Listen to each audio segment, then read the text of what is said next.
increased dramatically in the last 6 months, so I did include that in my final revision. I did do a pool final revision. I never do a first revision on that.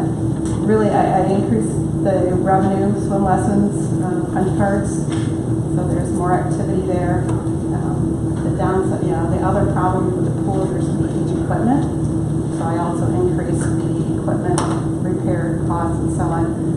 They should be able to put $15,000 into the capital this year, so they're saving for that. I think the deck that is on its last legs, and we hope last a few more years. Food service, I did a final revision. We did a summer food program last year. That was the first year for that. So that's all free lunches and breakfast, so that's federal reimbursement that we get for that. So I included that. And then basically the Airmark, which I've always put, they give me a detailed receipt, but I've never detailed it in our records, and then the state asked that I do that. So I've been doing that out here, but I treated the budget to reflect that. So those are the only, I did want on the utilities. So the current year, when we originally projected, we had done the lighting projects and we were projecting that savings. So we started recognizing that, and then into the year, to track each month the usage and costs and so on. And I went to Josh because it doesn't seem like we were recognizing it anymore. He said, so he's talking to consumers, they switched to Wi-Fi meters instead of So, consumers isn't confirming or denying that there is, it's other commercial accounts from the state have the same issues. So Josh has been speaking with them. We also, I think he spoke last month that he's putting the monitors on to see if something can be detected there. If that's not the issue, what's changed for us and so on. I think we have new controls and it should be level. So we're watching it really closely, but that, as you know, when I spoke last month, I added back some of that, and I'm projecting next year at this point, so we know, what's different or what's changed. If the meter readers are now accurate and they weren't, that's the issue that are covered in next year's budget. So, is there any questions or anything on the final revisions? Any questions?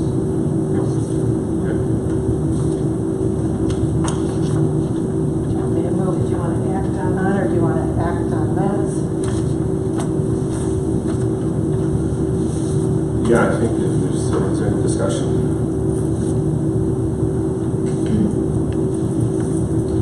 Certainly entertain motions to approve of the 17-18 final budget. I make a motion we approve the 2017-18 general fund budget, final budget revision, general fund final budget revisions, the community services fund, pool final budget revisions, and the food services fund final budget revisions. Any discussion? Support by Tim. Aye. Aye. Aye. Aye.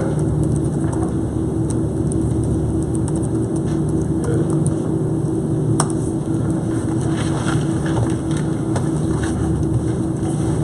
Waiting for technology.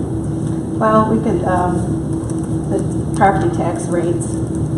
So we will levy 17.8309 mills on the non-homestead. Our pool or recreational millage will be 0.25 mils, and debt is still at 7.2 mils next year. And that's because the Headley we had to was decreased, correct? We've got one more year to run on that, on non-homestead. If I remember that it's correctly, it runs through 2019. I have June 2020. Oh, okay, sorry. So you'd have to go back. Oh, you do have to go back. Right. That's last year was 17.8399, and this year is 17.8309.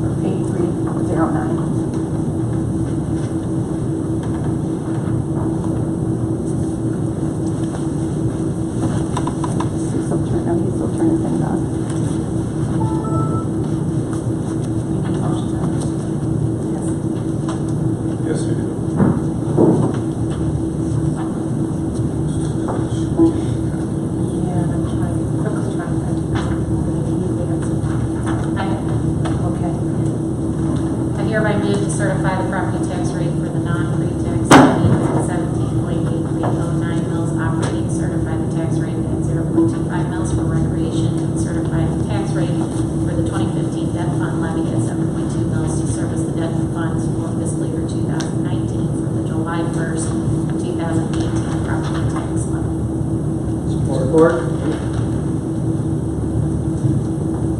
Roll call? Aye. Aye. Aye. Aye.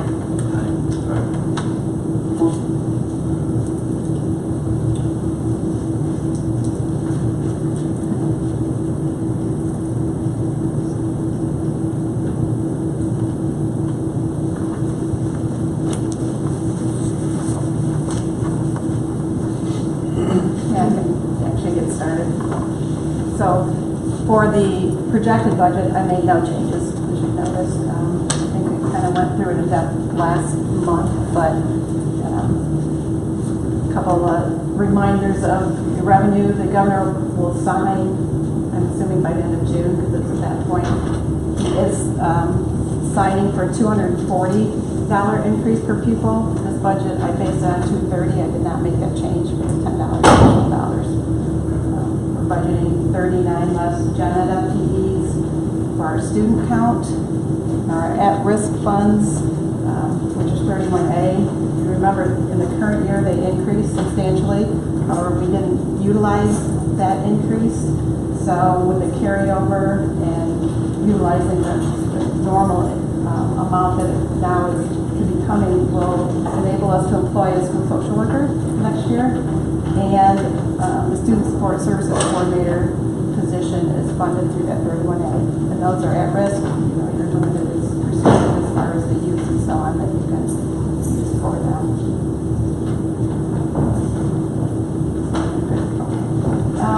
Just other things that I talked about last month, there's a few of the state grants were eliminated in the current budget. The computer adaptive tests were eliminated, $14,000 revenue there.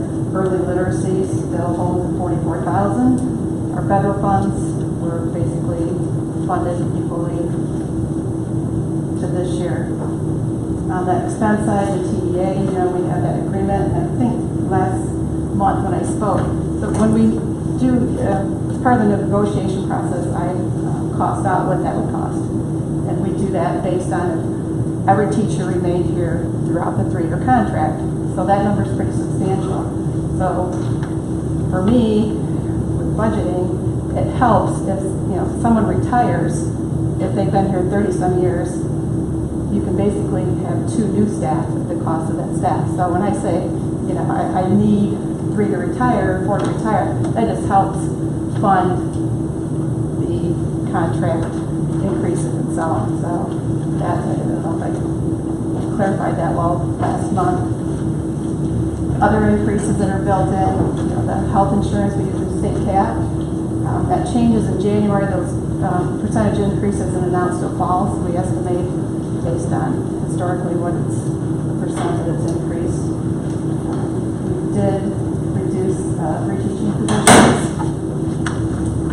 And we did add a position for our director of communications. Curriculum this year, we made about $75,000 of one-time purchases, which are not in next year, obviously. Technology, you know, we've been able to fund our technology without borrowing it. So, which is huge. I mean, we've been paying off loans and so on that we've used in the past to fund those. So it will help not to have to borrow money for that and still be able to provide, you know, what we need. Maintenance, you know, one-time items this year, the STEAM centers, we had to buy a van, bottom rusted out. Those obviously are not in next year's budget either. Transportation, I did not increase for gas prices, so that's something we have to watch. If they continue, I'll have to, you know, add that first revision or make that adjustment then, because I did not make any changes to that based on the current prices. So with that, we made our final loan payment on the energy conservation bonds. So that, one more loan payment out of the other, and then we will be just at the debt millage. We'll be transferring $675,000 to capital out of the general fund. And those were projects that Josh spoke to last month, the facade of the Compass building and a few other projects.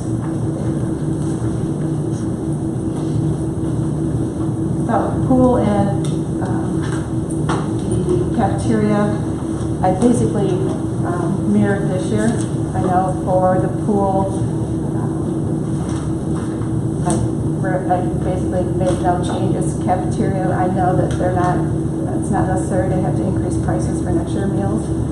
So other than the contract that we have with Airmark, there's a 2% increase in certain things and admin management fees and so on. I built those in, but no changes really to revenue until summer program should generate more because last year was the first year, communication and so on, getting it started.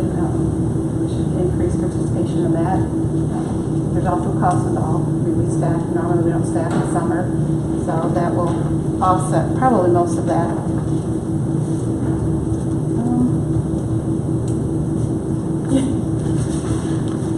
Last question while you're waiting for Sure. technology to warm up. We must think it's the summer vacation too. So when you say that we budgeted down 39 pupils, what did we budget last year? Did we budget down as well? Flat. Flat, okay. So how did you determine to budget down 39 pupils? I use the spring count. What we will be funded for is spring. It's calendar year counts, so spring count that we just had and fall count will be what it's based on. So I based the spring count, which is dropped from fall. That's what I used. The special ed FTE, we get reimbursed based on our cost, not the FTE. So And our kindergarten count was still good this year too, wasn't it? yes, our count is holding well. Capital projects fund, we have this 675 transfer in from the general pool. Also, I budgeted a transfer in. That is basically kind of used as a savings until that got done. And the debt fund is property tax revenue. Our tax base increase.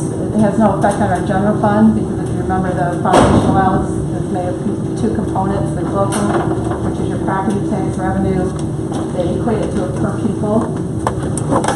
The foundation that local per pupil is what the state then pays as an interest on the foundation allowance. But the increase does help the debt fund and it does help your pool or rent fund. Will food service spend anything this year? And that similar, close to when the rules change as far as whole grains and those types of things, that would probably be out of the huge excess. Laura's pretty creative in what she does, and she's increased that, but she's still a struggle. There are others to eat some of those things. Really, I went through all pretty much my presentation, so I don't know at this point. Shall be unbalances. Any more questions?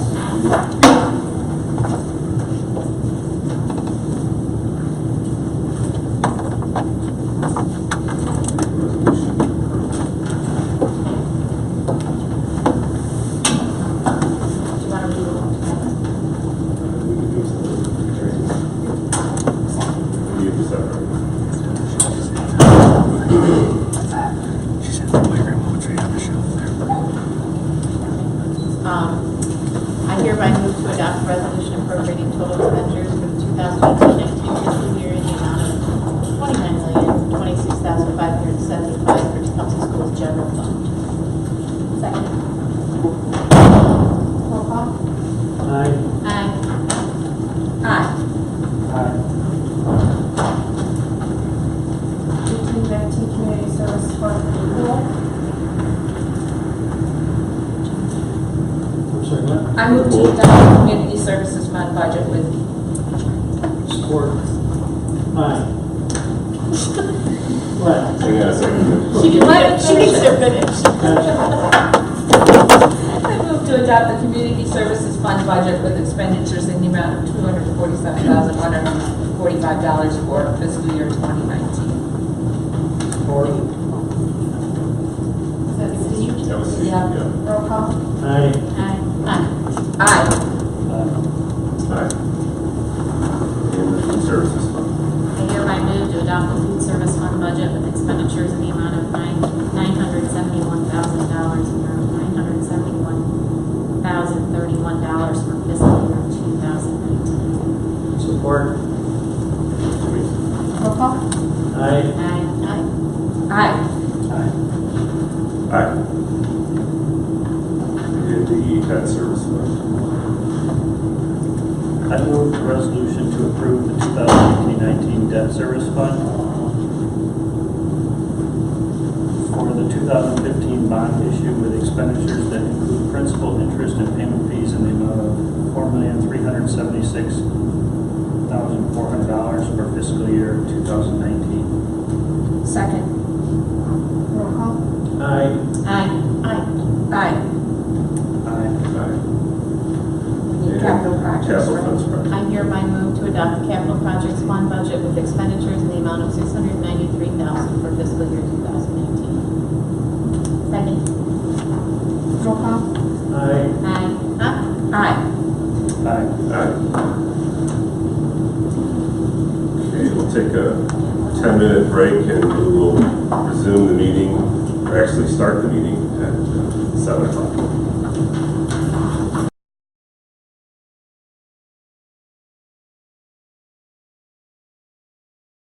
Pledge of allegiance by Steve.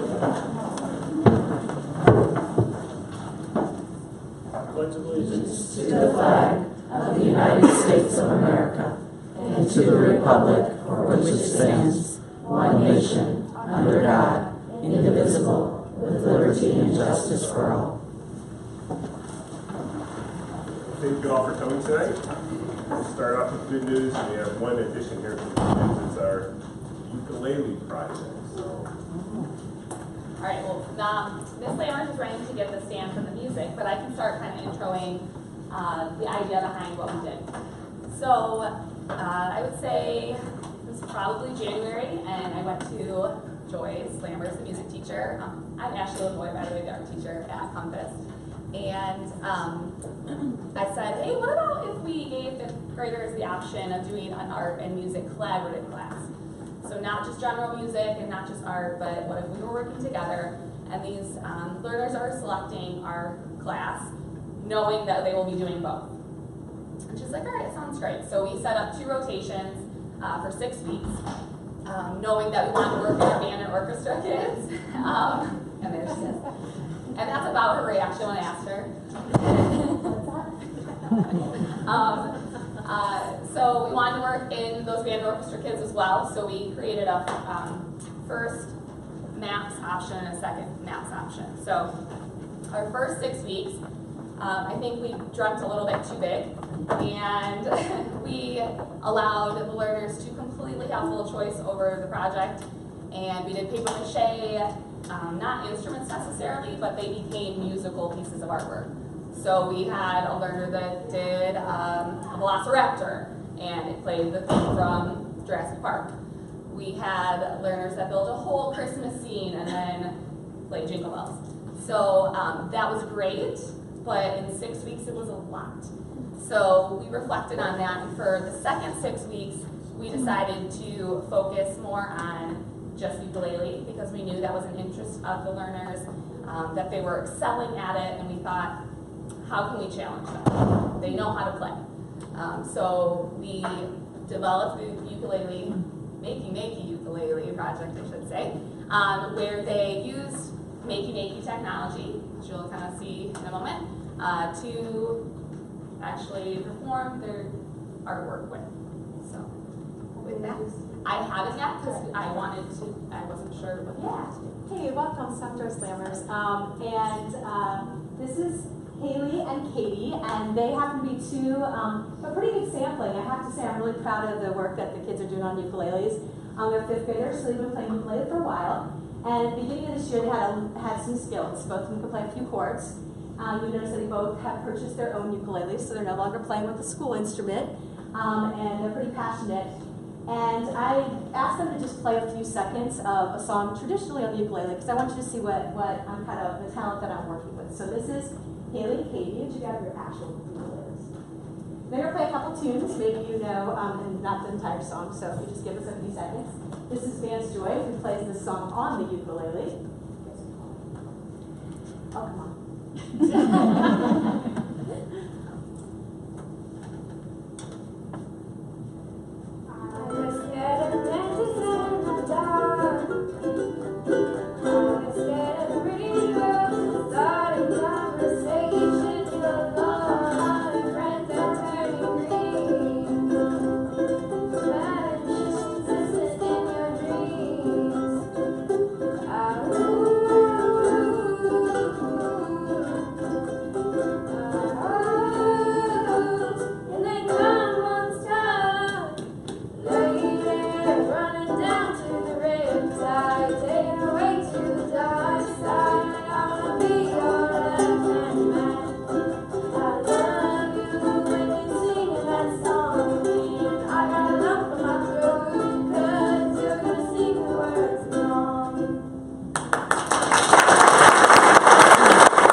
And pretty much the cool thing about this is, as I start class, I'm teaching chords. And as you can see, completely successful. I have lots of data that shows that they know how to play lots of chords, which in the past 23 years would be my goal. I'd be like, these people are talented. They can play. I am a great music teacher. They can play chords. Everything is awesome. Rainbows, unicorns. We are happy. And I'm going to give you one more example. Typically, Katie and Haley come into class and they're like, disclaimers, I learned a new song by myself last night. Disclaimers, Mr. Simon, I learned a new song by myself last night. So this is typically where they'll come in and they'll be like, look, I figured this out by myself. And they're completely independent with their skills. So a little bit more for us. I'm only one call away. I'll be there to save the day. Superman got nothing on me. I'm only one call away.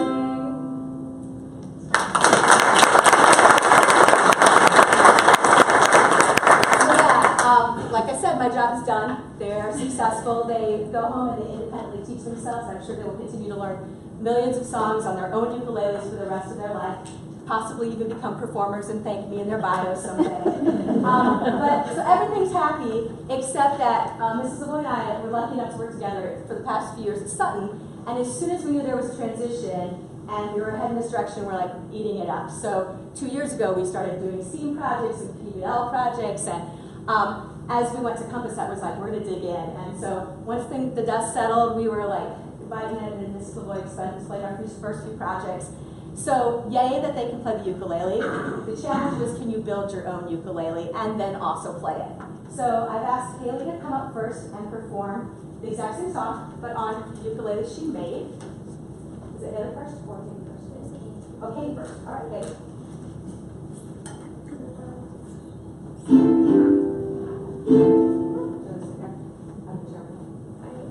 So Makey Makey is a platform that allows kids to invent. It was designed by some guys at MIT. And as you go through the slide, you'll see lots of our process. So these are only 2 of the 39 kids who took this class and chose to do this. And then we recorded them using another piece of technology so they could share it out with each other. So Flipgrid, and I can show that to you if you're interested. But she's going to perform it for you like she did on her video to share with the class.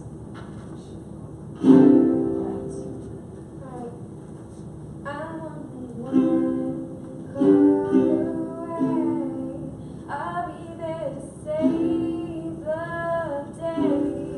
Superman got nothing on me.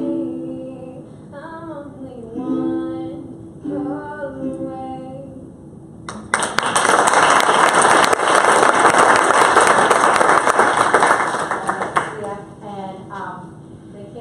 Wiring and a little bit of coding to try and figure out how to get the ukulele to play the chords.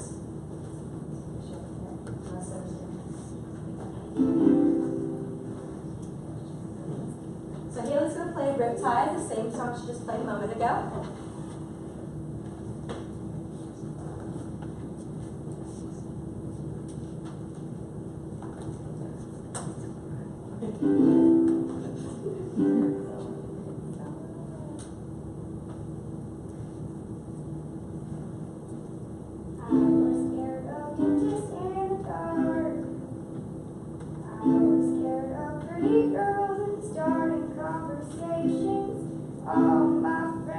orange and green. You're a magician's assistant in our dreams.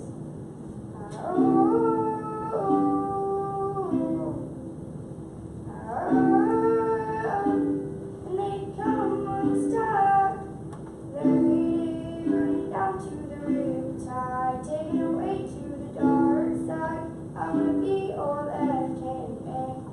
I love you when you sing that song, and I get up in my throat, 'cause you're mixing the words wrong.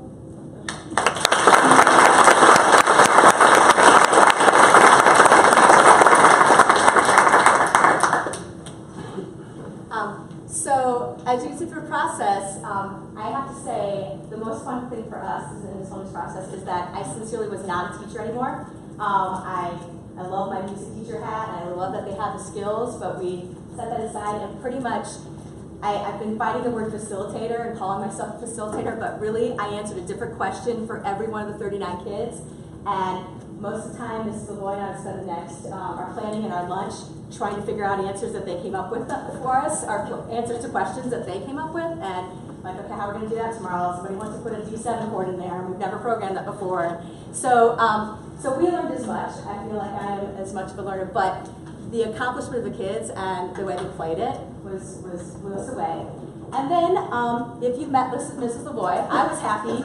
Like, gosh, they really did a lot of thinking and wiring and coding. And she decided that they had to actually leave with real ukuleles that actually play in real life. So, again, I said how I'm the crazy person that's like knocking on her door, and I have another idea. So yeah, I was like, they're gonna go home with these, and they're not gonna have the makey technology. So cool that they learned everything, but that would be kind of a letdown. And ultimately, these learners select the class because they love music and they love art. So we really dove into some researching on what would be the most cost-effective way we could help them create ukuleles that they could take with them. So we kind of, I don't know, played around with a lot of different ideas, and it became put in their hands for the most part. Well, not me, because I don't use power tools. Miss Lammers had to drill all the holes for everything, but other than that, they strung them. We helped a little bit with getting these tightened. They have 1 tuning peg versus 4, which is a little bit of a letdown for me, but not the music teacher, so that was good. She was okay with 1, so awesome. Just, I think they were blown away. We were blown away with where they took them, so they can even maybe do a little bit on your. If it's okay with you guys, maybe would it be okay if they just passed into the meeting for a few minutes and like everybody has to see your work? Is that okay with you? Pass it around. Sit up close. So my biggest question, like we have so many ideas about how to do this next time and what to do next.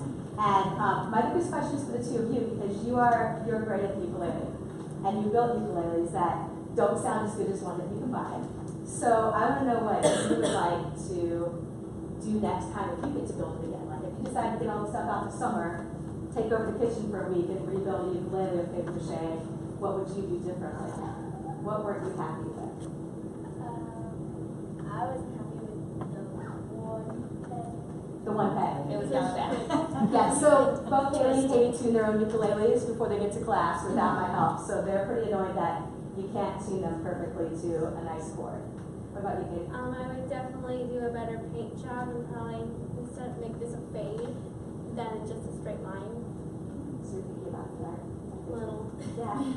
And as the music teacher who teaches kids things all those 23 years, there's a lot of sound production and science that I've always taught kids that they kind of understand. And I would find ways to like gather 50 bottles or maybe have a bottle and tune them. But the building and the design and the being frustrated with how the strings work and fixing it taught more kids than I have about science, than even holding a bassoon might. So building it themselves was pretty interesting and exciting for me. So, yeah, is there anything else you want to share? I don't think so. Does anybody have any questions? Yeah.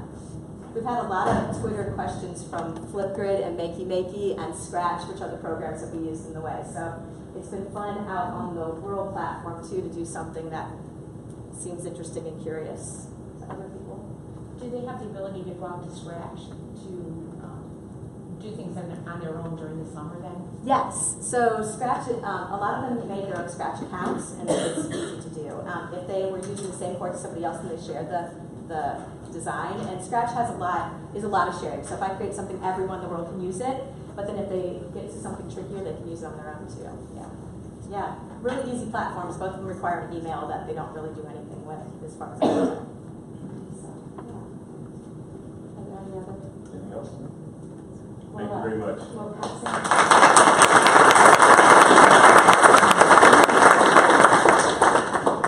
Next up, Mr. Saley. Mrs. Salem. Mrs. Saley. Okay, here we go. I'm Roberta Salem, and I'm the director of the Learning Cove, and I'm here today along with some of our board members to tell you about our program and to update you on our successes. The Learning Cove is a community outreach program of Covenant Church. We provide tutoring to Tecumseh Public School students in grades 2, 3, and 4 who are below their expected reading level and whose families may not have the resources to supplement the services already provided by the public schools. We employ a professional reading specialist, Sue Saborin, who's with us tonight, who provides training to all of our volunteer coaches and substitute coaches, more than 40 over the last 2 years. Our volunteers come from all walks of life and diverse backgrounds. They commit to, for 1 year, spending time on Wednesday afternoons after school to engage in one-on-one instruction with a child and to provide caring and motivating mentorship with him or her. We work closely with the reading specialists in the schools and resource room staffs, as well as community learning connections to identify students for our program and to ensure that we're providing the kind of instruction needed for each individual child. We've just completed our 2nd year, and this year we were able to touch the lives of 19 students.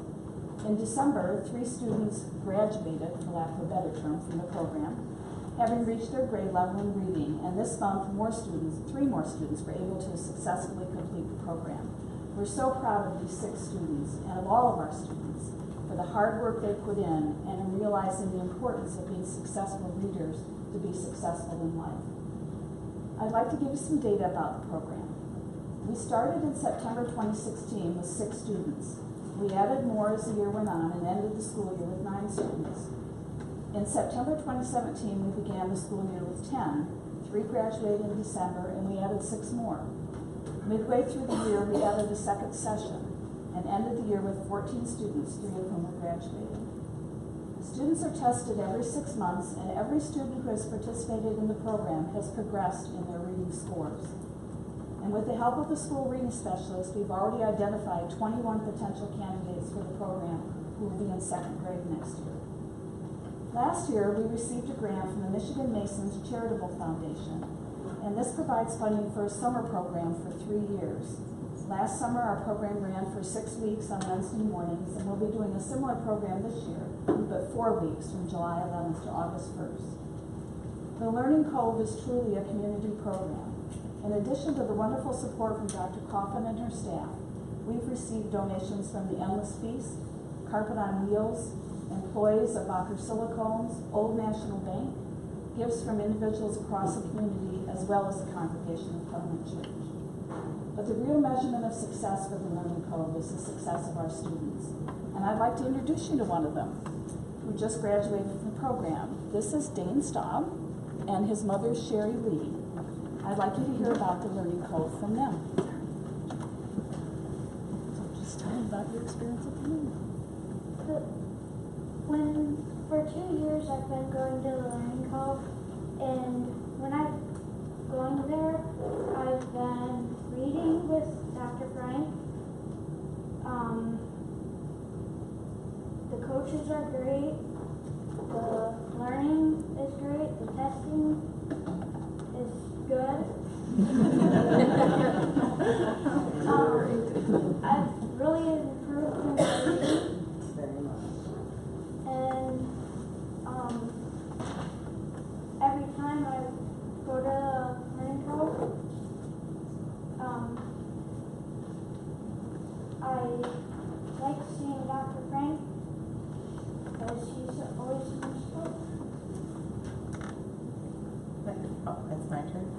Dean's always really happy to go. All the kids are great that go there. They all seem really excited, and it's kind of like a little family for them. They always have nice attitudes, and all the coaches are wonderful. All the staff is very caring, and they always have a smile and are very welcoming, and it's a great, just a fabulous program that they've really touched the lives of all those kids, and my family couldn't have asked for a better group of people to help Dane. I mean, I don't even know how to describe what they've done for him. It's very wonderful, and I hope the program continues. So, It's a very successful program. yes, very much so. It is. Yes. Thank you, guys. Thank you.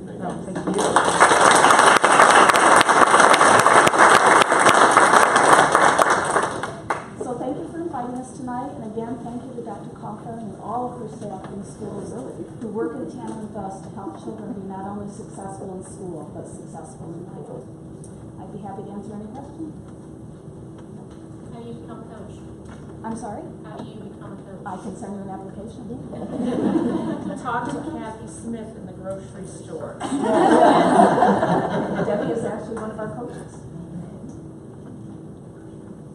Great. Thank you so much. Okay. Final good news tonight is the Tecumseh program.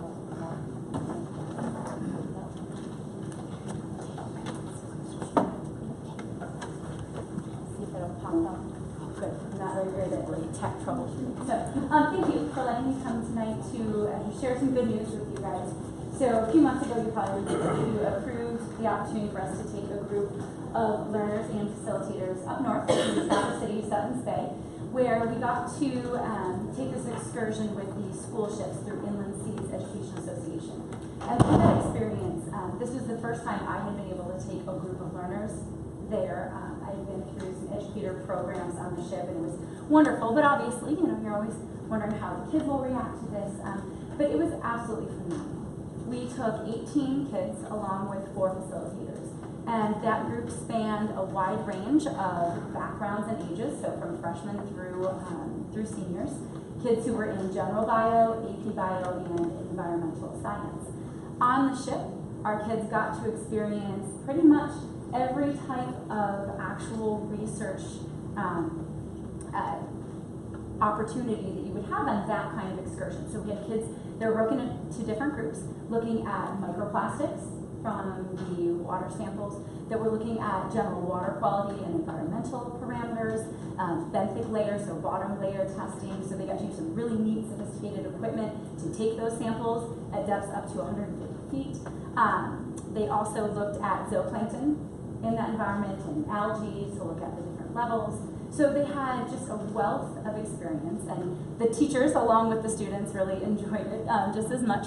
As you can see, not only did our kids set up all of the equipment and learn about all of the tests that they were doing from volunteers and employees with that program, but they also then had to teach their fellow peers. So after we had completed all of our sampling, collected our data, the kids went around, and I'll try and see through a couple of these.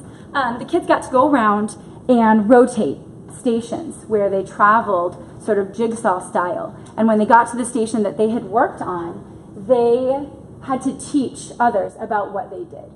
And so it was amazing to watch in just this 4-hour time span where the kids started off with a little bit of trepidation, a little unsure about, okay, what am I going to do? Like, I don't know how to collect fish or how to ID these fish.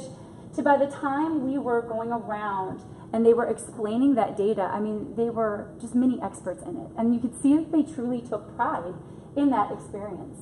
And I think one of the things that helped them to feel that true sense of ownership is that this was 100% authentic. So for the better part of 2.5 decades, Inland Seas Education Association has been collaborating with researchers through the Great Lakes Watershed Quality Association and providing direct data that goes into their logs and is used and is published. So when the kids realize that this is not just, oh, we're doing the lab, or we're getting this experience, but they realized that they had to fully document, they had to sign their data, this went into the data logs. When they realized that their research could make a difference, you could just see the pride that they had beaming with them. Especially like the microplastics group. They learned that the data they collected actually helped to push through the ban in the Great Lakes on microbeads. So just that whole idea that not only are they affecting research, but actually policy in our Great Lakes region was really, really empowering for them. In addition to the ship trip, we also got to make the most of our experience while we were up there, being that it was a long drive and then we had this 5-hour excursion on the ship plus our debrief. We did stay overnight, and that allowed us an extra day to go explore. So we headed over to Old Mission Peninsula so the kids could get a look at the lakeshore, and we talked about the lakeshore ecosystems. And one of my favorite parts was as we're just kind of walking through, I could actually hear the kids pointing out things that they had learned the day before. One of them said something about like, oh, the water's so clear. Another one was like, that's not a good thing. Remember what we learned yesterday about the quad mussels and the zebra? And it was just so neat to hear them having these conversations about that. And the last thing we got to do, it was an extra scholarship that we had through Inland Seas, was we got to take a nature bike ride. It was a 17-mile bike journey that we took very slowly, and it was a flat course. But through this opportunity, the kids were able to just be immersed in sort of this outdoor rec, but also this sort of bonding experience, and it went through all different kinds of habitats and natural environments. So they got to think about the knowledge they took away from the SHIP program, and thinking about and reflecting on their impact on the local ecosystems and what it means to be a steward of the Great Lakes. And we got to see that while riding past now farmland and orchards and neighborhoods and just natural areas. So overall, we truly had a wonderful experience. I think that's my last one, yes. So I just wanted to share that with you because I really appreciated the trust and the confidence that you had in me and in our team in taking the students up there. And this is something that we hope to build for the future. I think this could really become a flagship opportunity for our learners at Tecumseh, where we don't simply take 18 or 20, but maybe we take even more kids. And so I would absolutely love to grow this. And so I wanted to be able to show that data and share that with you. So if you guys have any questions? Well, that's what I was going to ask. How were the 18 to 20? Was it a selection among? So it was voluntary. We opened it up to those 3 different groups. And we knew that, you know, by the time we were getting all the details in order and figuring it out, it was probably going to be just kids who had a significant drive, especially like, really a strong passion for it, because there wasn't much known about it yet. But I think as word of mouth travels, and now we're able to take what we've learned from this experience, and now we've got not only data, but lots of images, and I think we can share that out with them a lot sooner with that first-hand experience. I believe we'll have no trouble filling a much larger group. Well, thank you. I appreciate it. Thank you. Do I need to change this at all? I don't know if I need to change this. Just leave this. Okay. Thank you. This brings us to our first public comment for agenda items only. If you have a comment on any of the agenda items tonight, please. You don't have a lectern tonight, you can stand up, state your name, and keep your comments to 3 minutes if possible, please. On the agenda? Yep. Okay. 2 items on the agenda that I'd like to address. Your Bill name? Swift's my name. I'm sorry? Bill Swift. Bill, thank you. Tecumseh here. Under action items, Aramark food service contract extension. I guess what I would like to say on this particular subject is if we're trying to model behavior for our students, our kids, our learners, whatever we're calling them, I believe that the extension to the Aramark food service contract is immoral. This is a company that is not to be trusted. It is engaged in behavior at the state level that we know when they had the power to serve rotten, bug-infested food to people who didn't have any choice in the matter, prisoners. I know there are a lot of people that might say, well, it doesn't matter, they're prisoners, we shouldn't care about them. The moral answer to that is, of course we have an obligation. And I have a moral objection to extending this contract. These people do not deserve our business. And I guess I would say, just as a matter of philosophy, I find privatization to be a significant problem for our community, communities in general. This is money that is going to some company, and this money is leaving our community, when it could be staying here and providing, I don't know, maybe a living wage to people, and we'd all be better off because of it. So that's all I got to say about Aramark. And then as far as the HP Financial Services proposal, just from that's my background is computer science company. I would be shocked if HP Financial Services, if their proposal is price competitive in any real sense. And then I would also wonder, I know there are lots of companies that are out here that will probably provide similar services. You know, why are we sending that money to HP when we could be spending that money here in this community? That's all I got to say. Thank you. Thank you. Anyone else?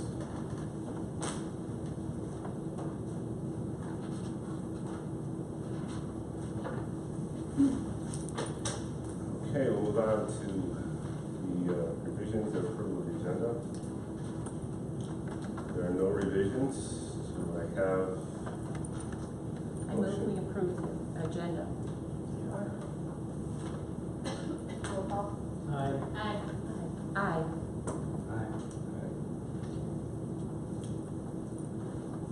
And moving on, we had an opening. We have an opening on the board. We had one community member come forward for spots. Thank you so much. Members of the board, do you have any questions, Lori? Lori, I want to thank you for making your application. I know you did this before, and we appreciate you coming forward again. My only question to you would be, what do you think you bring to this board? I have to list a couple strengths I have. I think, number one, I'm a really good listener. My experience as a guidance counselor for years, I think, speaks to that. The other thing I pride myself on is being a team player. And I think that I can bring that aspect to the board as well. Along with Many years of knowledge and experience. I was going to say, you have many years of knowledge and experience that we can also use. Affiliation with Tecumseh Public Schools. And you also have affiliation with the local colleges and the teachers. Yes, I'm currently an adjunct professor at Union College where I'm supervising 300 level teacher education students as well as some student teachers. Yes. Lori, what do you think is our biggest challenge as the board moving forward? Moving forward right now, I would say a divided school community. And I guess that I've always been very proud of my employment at Tecumseh Public Schools, with the Tecumseh community in general, and I guess that I find it sad that our community seems to be divided right now. And hopefully, moving forward, that will hopefully change.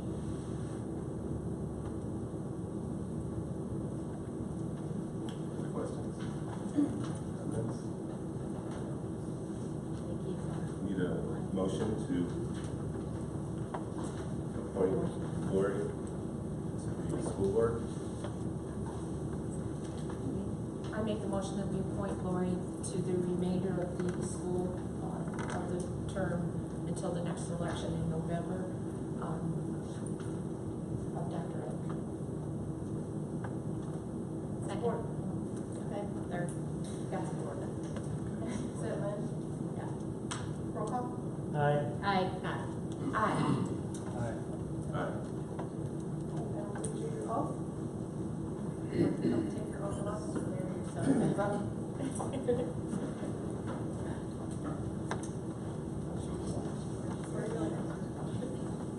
I, Lori Spots, I, Liz Fox, do solemnly swear to affirm do solemnly swear to affirm that I will support the Constitution that I will support the Constitution of the United States of the United United States and the Constitution of this state, and the Constitution of the state, and that I will faithfully discharge and I will faithfully discharge the duties of the office the duties of the office of member of the Board of Education of member of the Board of Education of Tecumseh Public Schools, of Tecumseh Public Schools, Tecumseh, Michigan, Tecumseh, Michigan, Illinois County, Illinois County, according to the best of my ability. according to the best of my ability.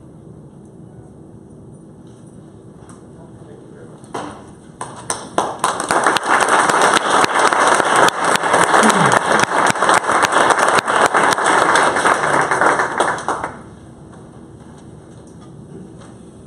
Okay. No, you get to sit with us now. I didn't get out of it, but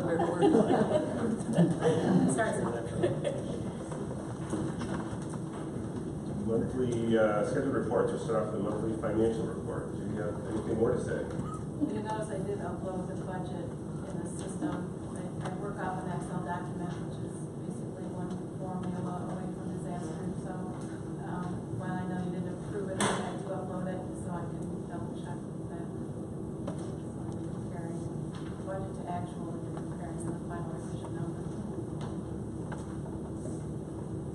Questions of Judy? Questions of Judy, Jim? No. No? Okay. Joel, technology update? There.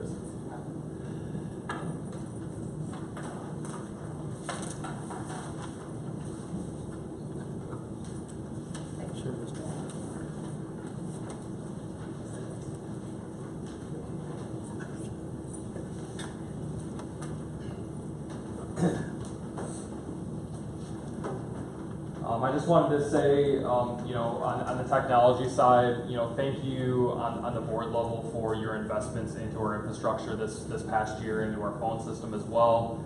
This has been the smoothest year infrastructure-wise that we have had since I've been here to date. So I just want to say thank you for that.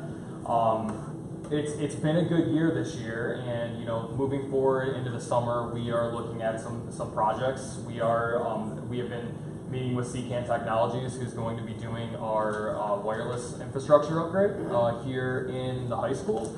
And I'm pleased to announce that every single room is going to be covered, especially also our collaborative areas, learning areas as well here at the high school. With the needs of the buildings changing, we wanted to make sure that we walk through, and I walked through every single room of this building with them to make sure that we will have every inch of this building covered. So, you know, we're moving forward with that. So thank you for your investment in that. We are looking forward to moving forward with that in the summertime.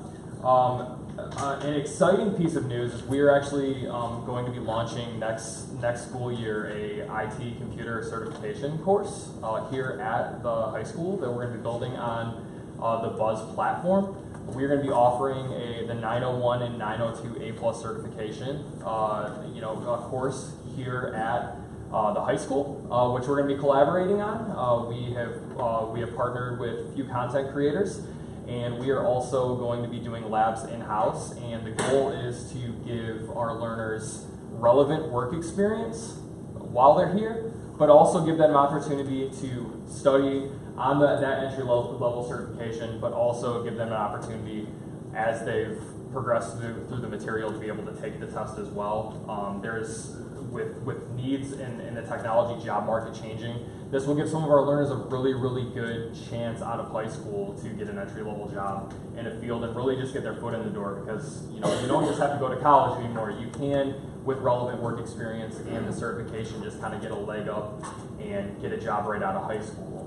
We are also looking to utilize them as well with our level 1 tech support here in the high school and around the district. If it's one thing, we see that our learners are very bright when it comes down to technology. We want to give them every single chance to also help support learners and our learning facilitators at the classroom level to give them that opportunity as well as them getting that relevant work experience. So we're collaborating with that, and we are very, very much looking forward for that. We're actually, we have 7 or 8 students signed up for it next year already.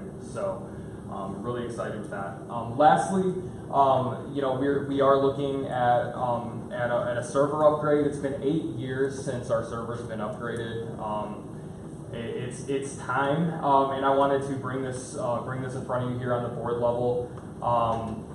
this is going to give us really, we took the last year and just kind of looked at our server needs. We are, a lot of our, you know, when I first started here, everything was stored locally here, like in the district on our server. Now, a lot of things are at the cloud. We're moving our staff, we're moving all of our student storage over to the cloud as well, which is helping us actually kind of slim down with our server needs. And we took the past year looking at it, and this is what I believe is the best option for us moving forward. The leasing option will give us an option, you know, budget-wise, to where we are able to break it down into 5 different payments over 5 years, and also have warranty over that 5 payments, and we would be able to own that piece of equipment for $1 at the end of the lease as well. We are CCAN Technologies, who did our infrastructure upgrade and did a very, very good job. Is going to be coming in and handling the migration for that server and the deployment of that. And that is included in that final price that you see of $27,657.48. They are based out of Grand Rapids.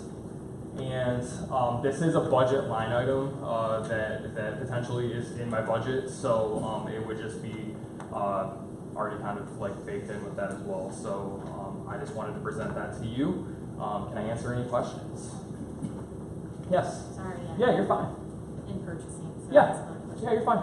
How many other bids or vendors did you have? We ed REMC, which is a competitive bidding site that vendors submit toward into the state of Michigan every year, and it satisfies the minimum requirement for bids.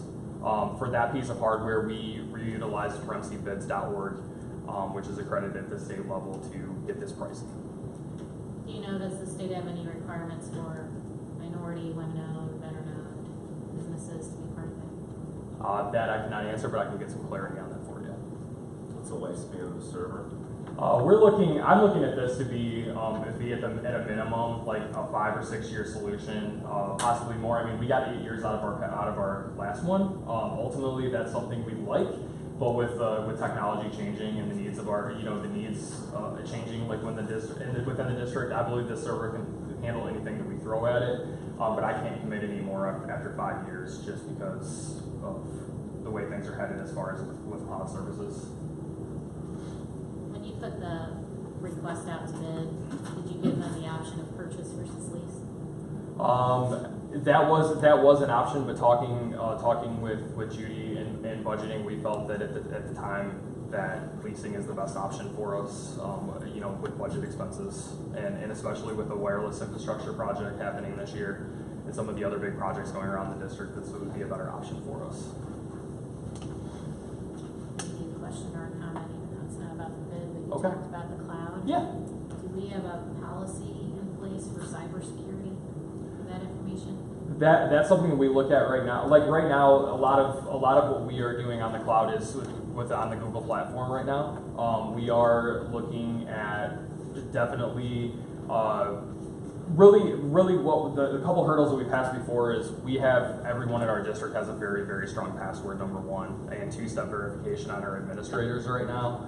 A lot of our data is obviously like in Google Cloud. That is the platform that we are hosting a lot of stuff our stuff right now. We are continuing to look at better ways to with cybersecurity and everything like that. But I think we've cleared a few of the fundamental hurdles as far as with our learners and our administrators having strong passwords. On our side, we have everything 2-step verified. We use administrator accounts that are separate from our personal service accounts and our personal accounts here to put those steps in place so they don't get in the wrong hands. How long would this take to have the server in the migration?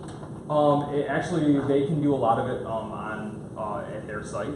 Actually, we only have about a half day to a day of downtime on our server, and they can do that kind of on our time frame after July 1 rolls around. So it's a 5-year commitment. Mm-hmm. If there's radical upgrades in technology, is there a way for them to incorporate that in with, I suppose it had to be some adjustment in cost and everything, but There's pieces of the server that is definitely upgradable as far as storage and RAM is concerned. The best thing that we can do is make the best choice that we can which is the best hardware that we can get right now that we can project will run whatever we throw at it here in the next 5 years. Any other questions? Thank you. Thank you.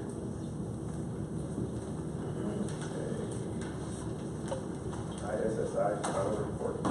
So we have Julie McDowell and Al Schmidt are going to provide the final report. This is a requirement. The district receives grant dollars from the Illinois Intermediate School District.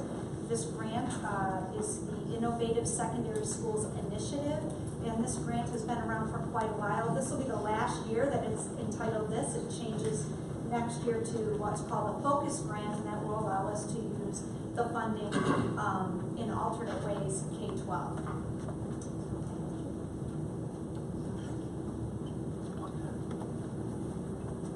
I'm not going to call you Vanna. Been called worse.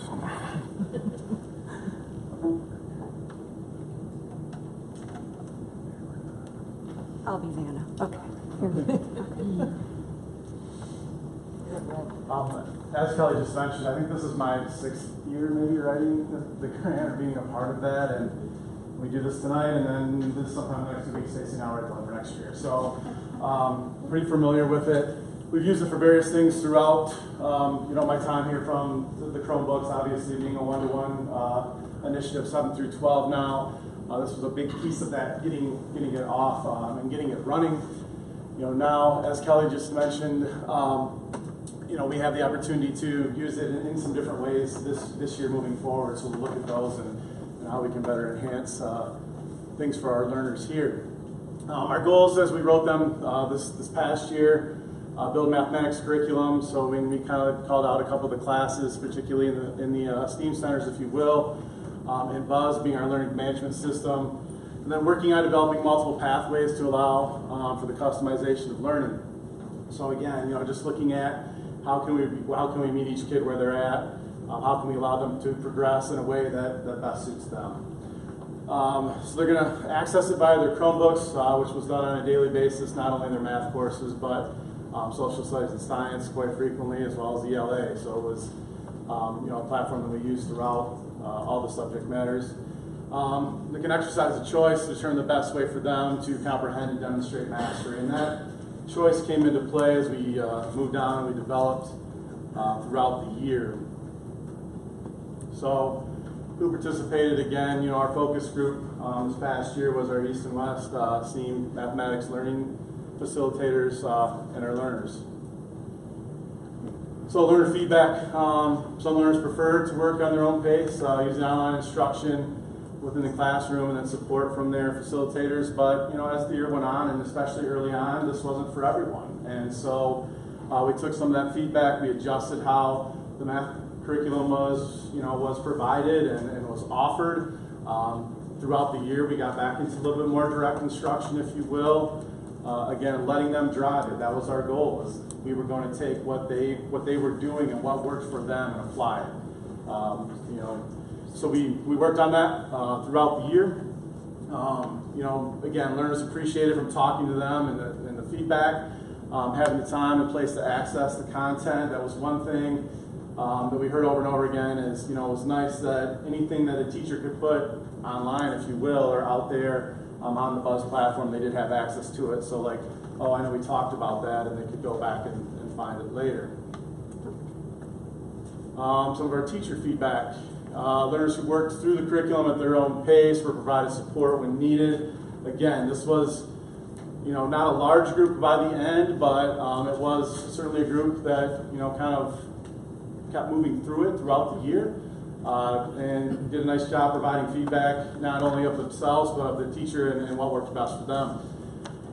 Groups then were created based on the mastery data, so the information that we're taking in from some of these online programs, some of the things that are being done in class, some of the direct instruction pieces, applying that and putting it all together, and developing groups based upon student need and learner need, throughout the time in math class. Learners again who were more comfortable with that large group instruction We accommodated that more and more frequently again as we moved throughout the year, and provided that learning opportunity as well. So a little bit more of a traditional look.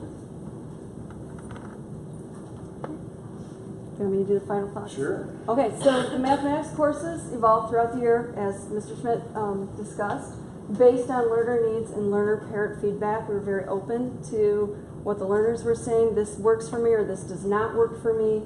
I need this to learn math best. And so if you went into a math classroom, maybe at East Steam, you would see some kids working individually, and you would also see large group instruction as well. Use of the Buzz LMS by facilitators continues to develop as a tool for providing personalized learning opportunities. It's a very in-depth learning management system. There are a lot of features to that we are that they're adding, they're updating it. And so as we become more proficient in it, we can pass it on to our learning facilitators and say, hey, you could try this with your kiddos. That would make their lives a little bit easier and your lives a little bit easier. We are going to be providing additional Buzz learning management system trainings to our facilitators and using it for other courses like Mr. Bills just talked about with the A++ certification. And the district is working closely with the Buzz software developers. I think it was the vice president of the company, is that correct? Yeah, two of their software writers I've been talking to on an average probably 2 to 3 times a week up until last week, obviously with school coming to a close. And the company is really working with us and tailoring it towards us and the things that our teachers would like to see implemented. And there's 2 changes that we've already noticed just from some feedback that we've provided. They've been very receptive to us and working with us, and it's been a nice partnership. And a lot of what I've been doing the last few months is working on that.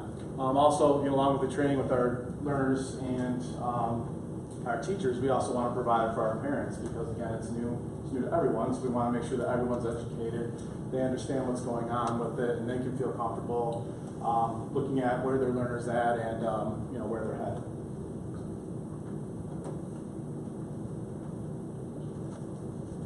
Any questions? I have a lot of questions. First of all, I liked the comment about training parents because I think that was maybe something that at the beginning of the school year would have helped a lot in the transition. But can you help us understand because it was mathematics, how does this link with the Khan Academy activity that kids were involved in at STEAM? Right, that would have been like the online platform and format that was used at the beginning of the year. So again, those learners that chose that they felt that was a good path for them were able to stick with that, if you will, and continue progressing through that. Those that didn't feel it was the best option for them,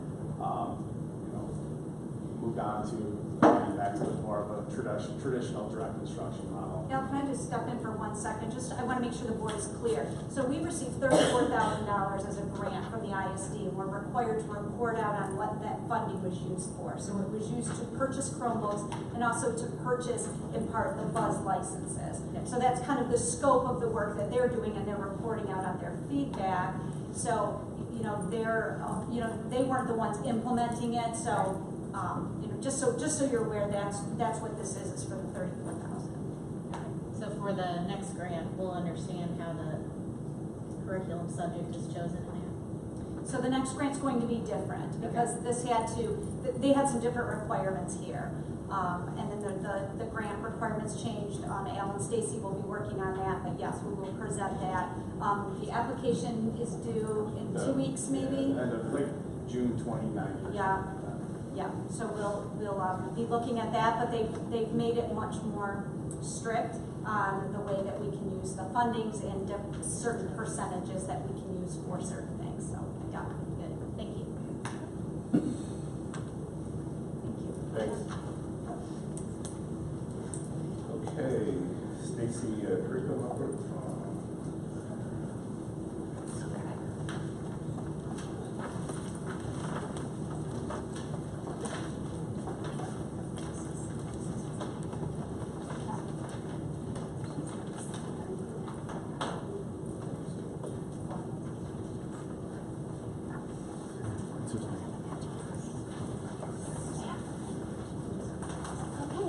Hello.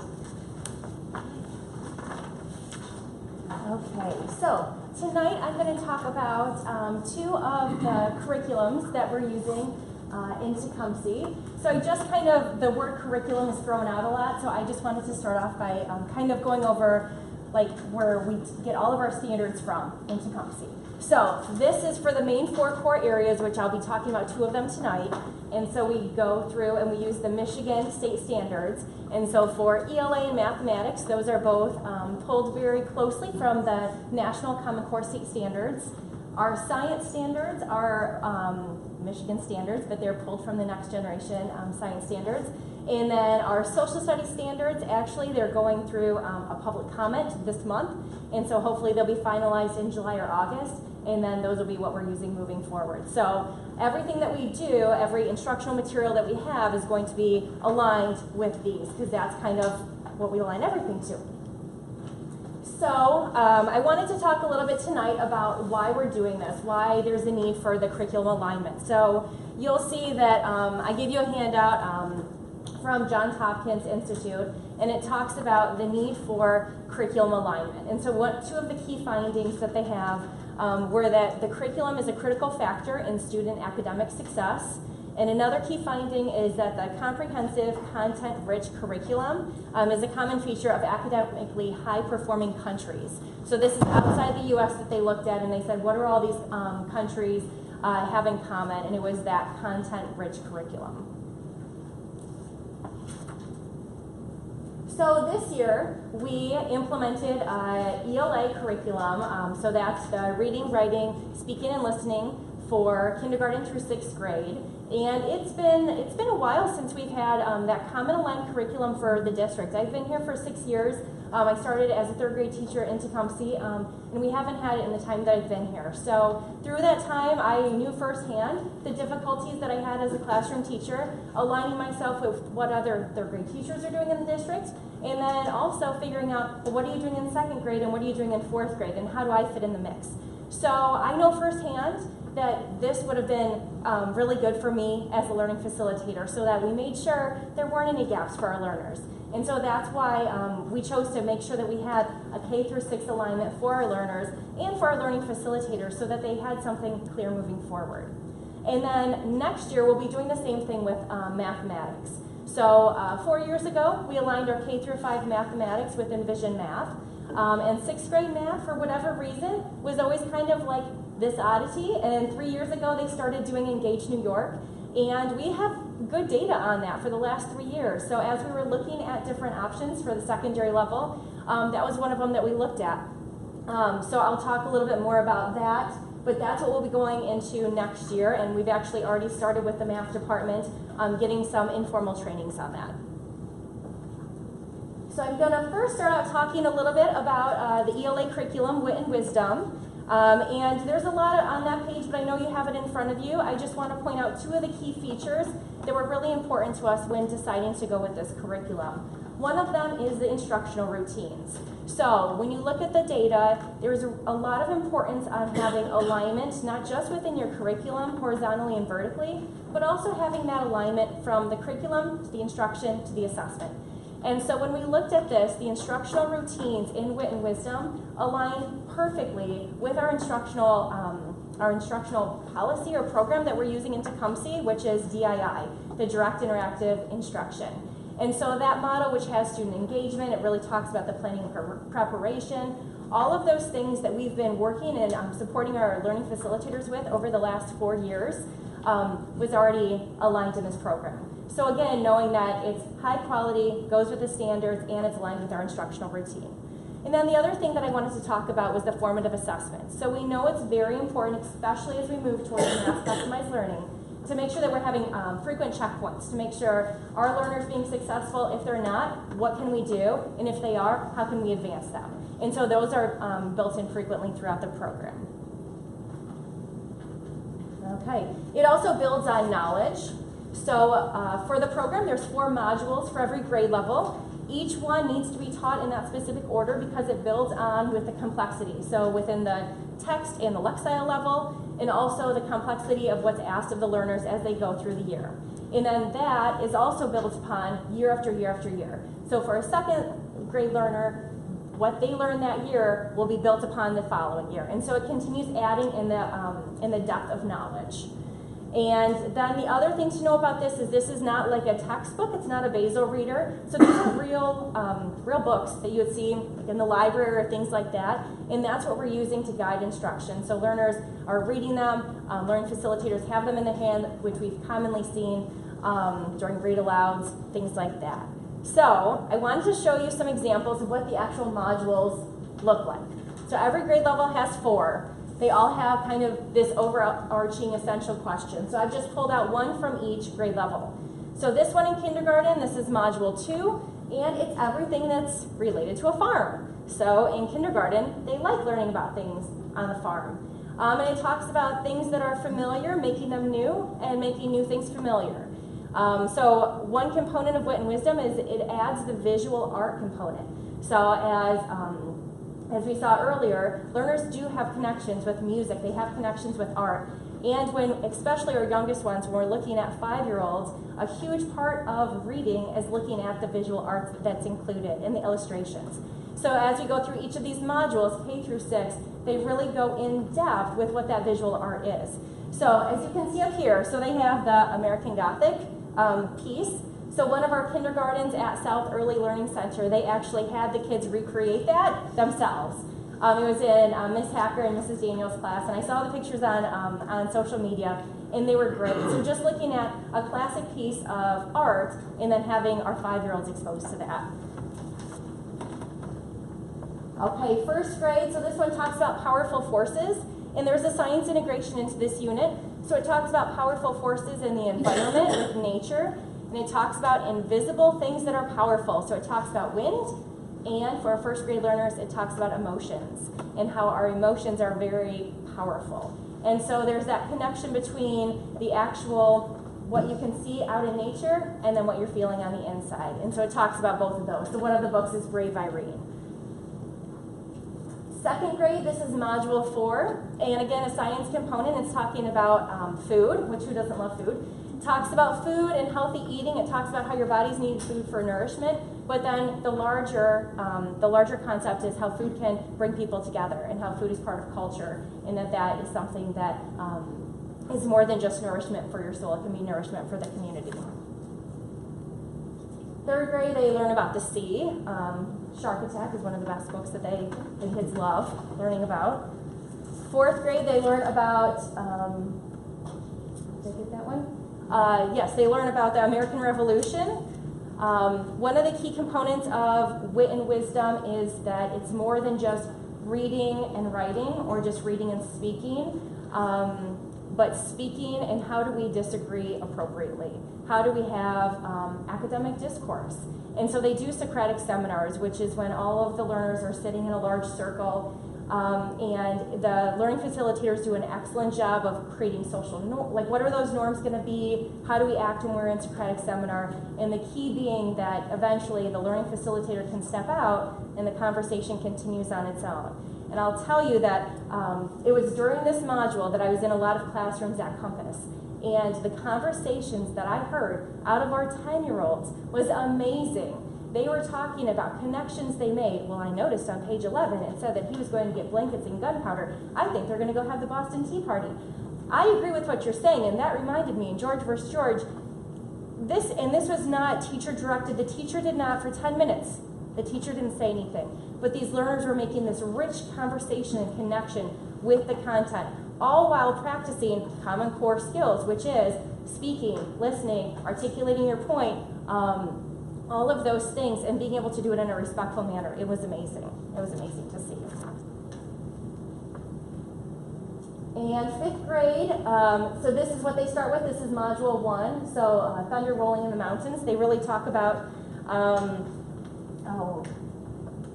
this is a huge one for the integration of learning. So 5th grade, they teach this same content for their social studies curriculum, so it's a really nice alignment between their social studies content and their ELA, and they do it at the same time. And so they talked about how when they were teaching them concurrently, they have this where they're reading, where they have some potential speeches, and they have a fiction book, but then they also have their social studies textbook that they're using. And so really just reading the same content in multiple ways and having a lot of those connections. 6th grade, they read the Odyssey. This is A Hero's Journey, Module 2. And then we switched out the other book, so we included The Lightning Thief, which is something that's very familiar to a lot of our learners. And so they really took this mythological archetype lesson and the journey of a hero, and they created it into a PBL unit, a little mini unit. So as they were reading, there were 2 teachers that had their learners start writing their own play, actually. And so they had to follow all of the requirements that are in like the hero's journey, and they had to have a certain number of archetypes. And oh my goodness, I walked in, like I'm not even kidding you, there was like 20 pages these kids had typed out of their plays because they had 3 different acts and they had so many people they hired to be in it.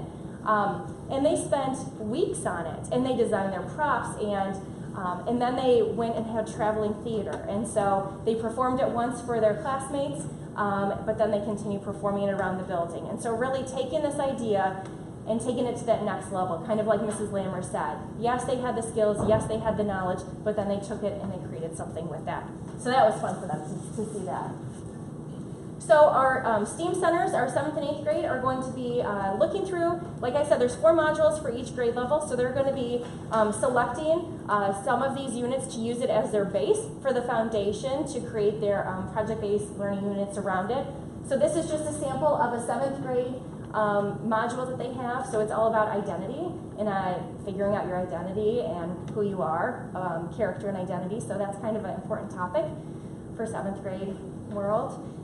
And then 8th grade, I actually just met with some of the ELA teachers the other day, and this is Module 2, and they're actually going to start off the year with this one. So All Quiet on the Western Front, very familiar text, but really looking at that and thinking about World War I, which ties in very closely with their social studies that they need to be teaching. So just having that literary component. I'm sorry, I could talk all day. I'll try and move faster. Okay.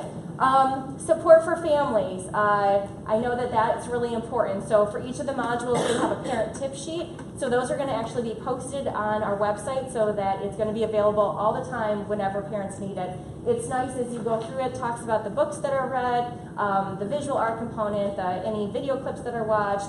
It talks about questions they could ask at home and just kind of supports the learning connection between home and school. Okay. So, Eureka Math, Engage New York, this is the one that we have started talking about, started meeting with the math department, secondary level in January, and then we've actually, in the month of May and today, met with the teachers and went over some initial trainings for this.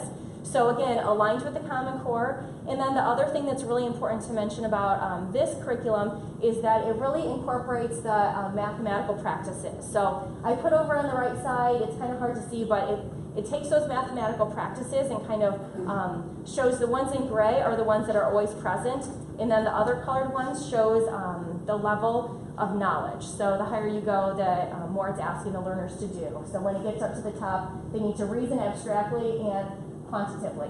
So those mathematical practices, there's a lot of research that show with just the standards in isolation, it's difficult for them, for learners, to really have that firm and solid understanding of how mathematics is really all connected to it together. And so making sure that we chose something that incorporated those mathematical practices so that it was taking the skills, the concepts that are essential, but then putting them into play where they really have to think critically about them. And that's where we know we're going to have that long, sustaining knowledge from year to year to year. So that when they get into advanced math, whether at the high school or at the secondary level, they'll be more successful. Okay. So, I guess this is hard to see up here. This is just, I won't go into depth. Eureka Math is the same as Engage New York. Basically, Great Minds is the company that created both of them. Great Minds was commissioned by the state of New York to put together a math curriculum for them to use as a whole state, and that's what Engage New York is. And then all the other states said, this is high quality. It started getting a lot of awards and recognition for the curriculum, so they essentially just rebranded it and have it as Eureka Math at the national level. So just so if you hear either of those, they're the exact same thing. Okay, so Eureka Math is a connected curriculum, and it really looks at math as a connection of everything together. So instead of having an algebra that's completely separate from a geometry, completely separate from an algebra 2, it groups them together into what they call them kind of like these larger stories. So the middle grade 6 through 8 is a story of ratios, and then 9 through 12 is a story of functions. So just trying to get that connection piece together. So while we're still in the beginning, and the implementation will be through next year, what it's going to do, it's going to really, it's going to align our grades in our courses. This year is really apparent when we had Algebra 1 being taught at the 6th grade level, 7th grade level, 8th grade level, and 9th grade level, that we really need to make sure that we're doing a good job of aligning our materials and aligning our courses so that learners, no matter when they're ready for that content, they're getting that same equal opportunity to whatever we decide is Tecumseh standard for that course. And so that will ensure that there's equity for our learners, there's that vertical alignment piece, the horizontal within the grade level, and it also provides our learning facilitators the opportunity to collaborate together over the common materials and looking at what we're going to be using moving forward as our Tecumseh model.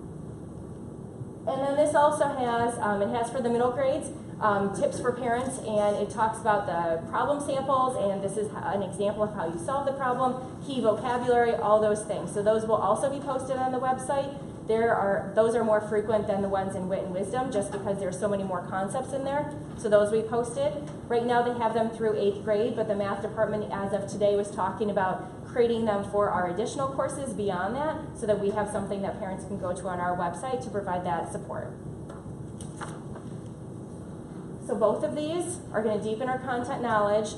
They're going to put us in a position that's going to support the future development of those math pathways by having us all using the same consistent program. And it aligns with our strategic design in the areas of curriculum, instruction, and assessment.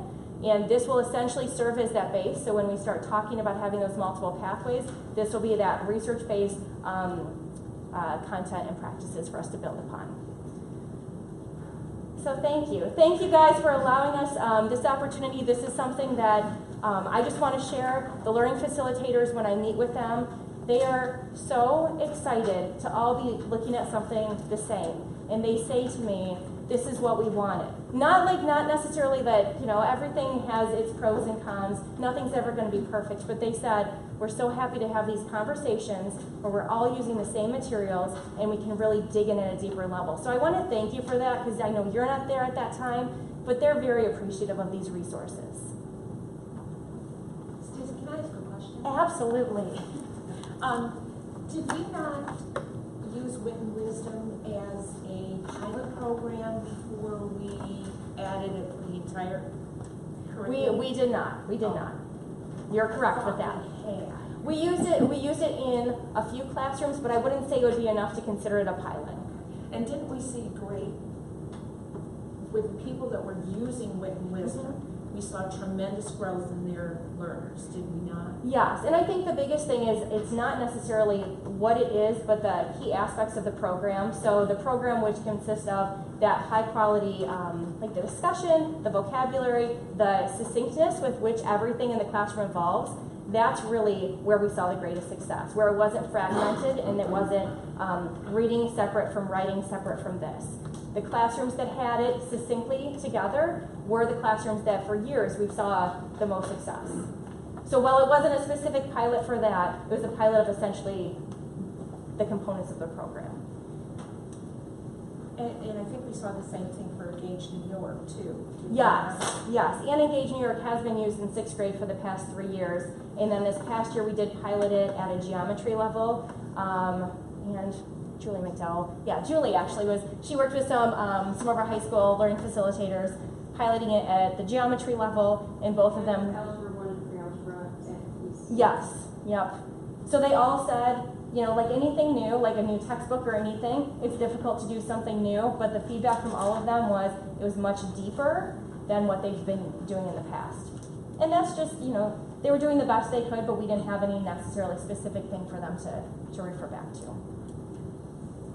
Speaking of the reflection, yes. What reflections have you done, or your team, related to the implementation of Wit and Wisdom, and how will you carry that forward to the implementation of the new method? Yeah, that's a great question. So I think the biggest thing was that parent connection piece. And so how do we front load more things so that it's not a surprise later on? And so that was one of the things that we looked back on from Wit and Wisdom, and realizing that we need to, I'll say need to take a more specific role in making sure things are available and accessible on the website, rather than, I know how busy it gets in the classroom, and I know how easy it is for a tip sheet to get lost or not sent home. So that's what I'm taking away. I want to make sure that things are more accessible for our families, and that they're there and it's easy to find.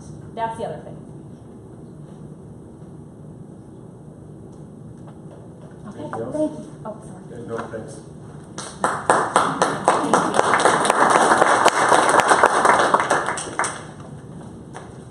Okay, moving on to discussion items. First up is the financial services proposal. Do you have any more questions for Joel?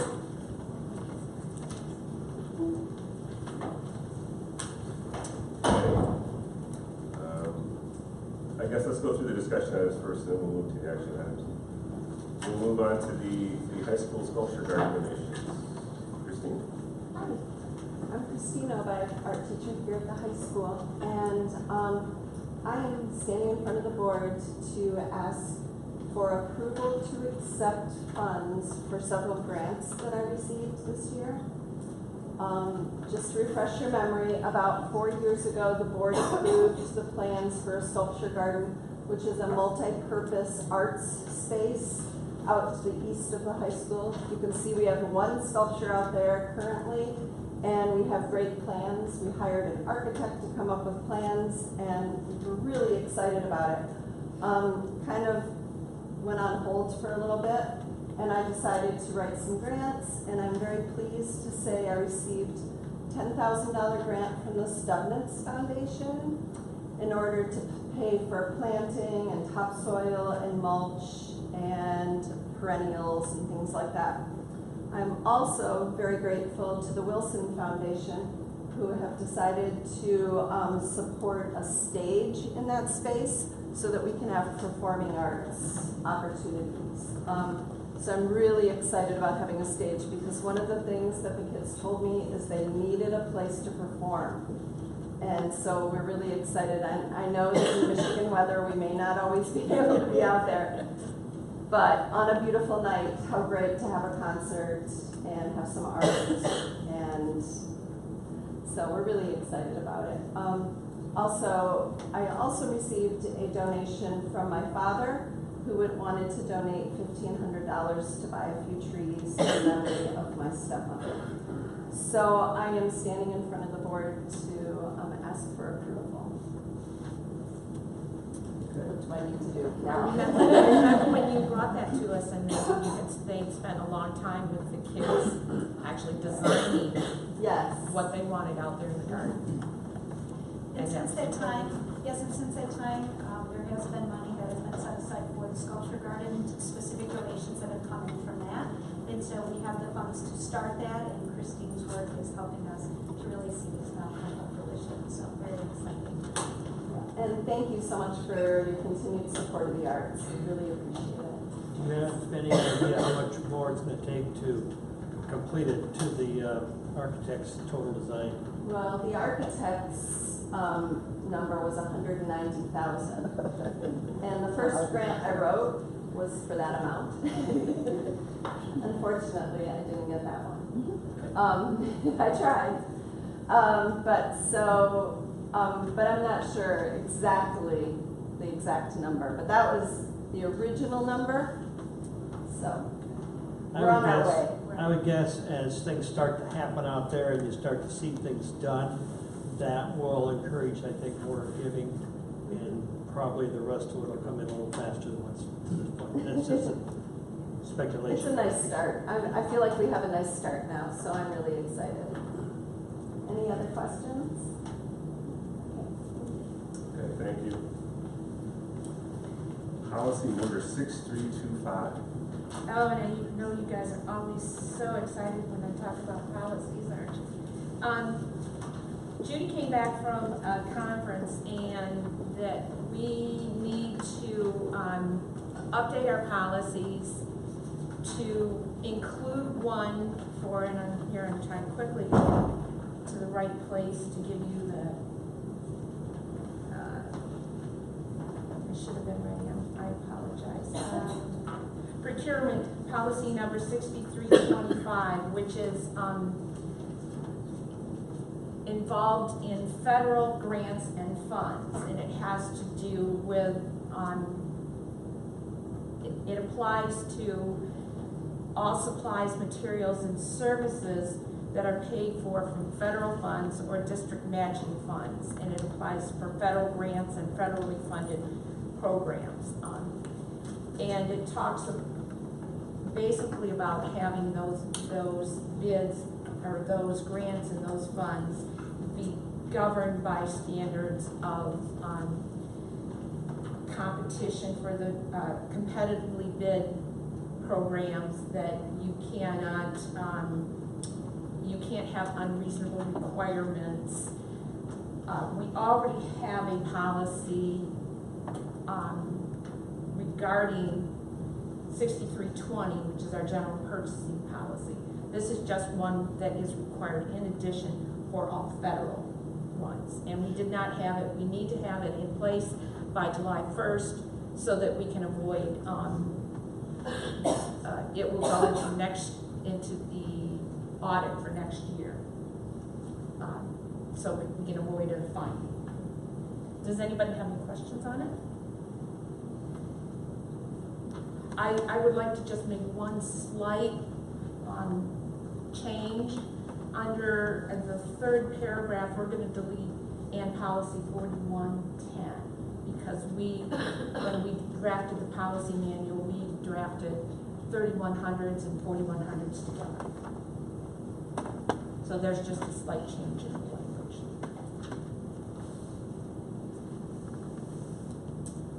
Any questions? Okay. Talk about some new high school courses. Yes, so we are looking at some potential new high school courses for next year, so I would like to ask the board if there are any members who are interested in serving on an ad hoc committee to review the coursework information as required by our policy, and if so, you can just let Terry or I know, and we'll come up with a time to be able to meet with high school administration. Very good. On to our action items. First up is the Earmark Food Services contract extension.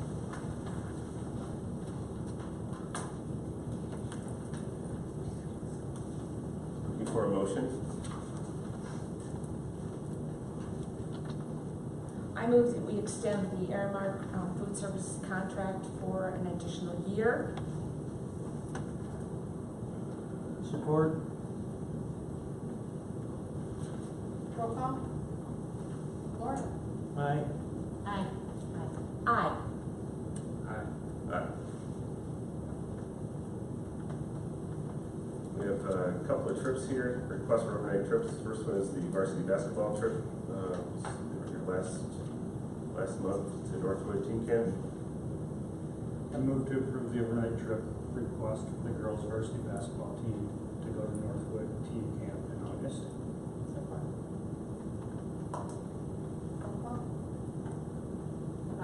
Aye. Aye. Aye. Aye. Aye. Aye. And then we have one for the boys basketball overnight trip to CMU, Mount Pleasant. Hereby move to approve the overnight trip request for the boys' 9th through 12th grade basketball team trip to attend the CMU clinic in Mount Pleasant, Michigan. Support. Aye. Aye. Aye. Aye. Aye. Next up is the HP Financial Services proposal.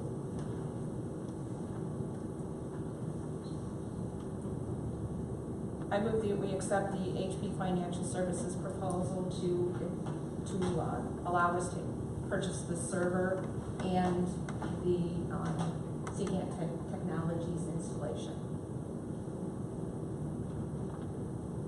Support. Roll call. Aye. Aye. No question? I was just going to clarify, it's not the purchase, it's the lease. I'm sorry, excuse me, it was lease. I apologize. You want me to revise my motion? Please do. I move to support the lease of the equipment through HP financial services of the server and CCAN technologies. Jim, do you support that? Yes.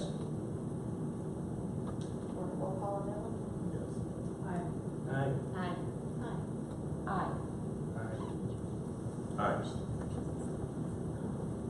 Need to approve the donations for the sculpture garden, which is $10,000 from the Stubbins Foundation, $10,000 from the Elizabeth Ruthworth Wilson Foundation, and $1,500 from Peter Shank. I hereby move to accept with thanks the following donations to be used for the high school sculpture garden: $10,000 from Stubbins, $10,000 from Elizabeth Wilson Foundation, and the $1,500 from Peter Shank. Support. Roll call. Aye. Aye. Sorry. Aye. I'm either slow or done. Aye. And then the last one is the change of policy 6325, procurement of federal grants and funds. Need a motion? I hereby move to approve policy number 6325, procurement federal grants and funds to be implemented by July 1st, 2018. Support. Roll call. Aye. Aye. Aye. Aye. Okay, need approval of the consent agenda with the minutes which we received. I move to approve the consent agenda. Roll call. Aye. Aye. Aye. Aye. And then on to the superintendent's report. All right, so this is our last meeting with our building, or our administrative team here, so I would like to ask them all to come up here to the front. I know they love this, so building principals.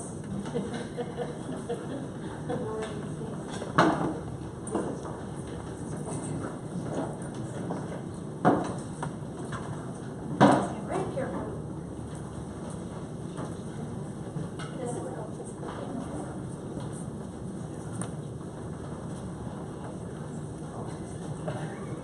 far away.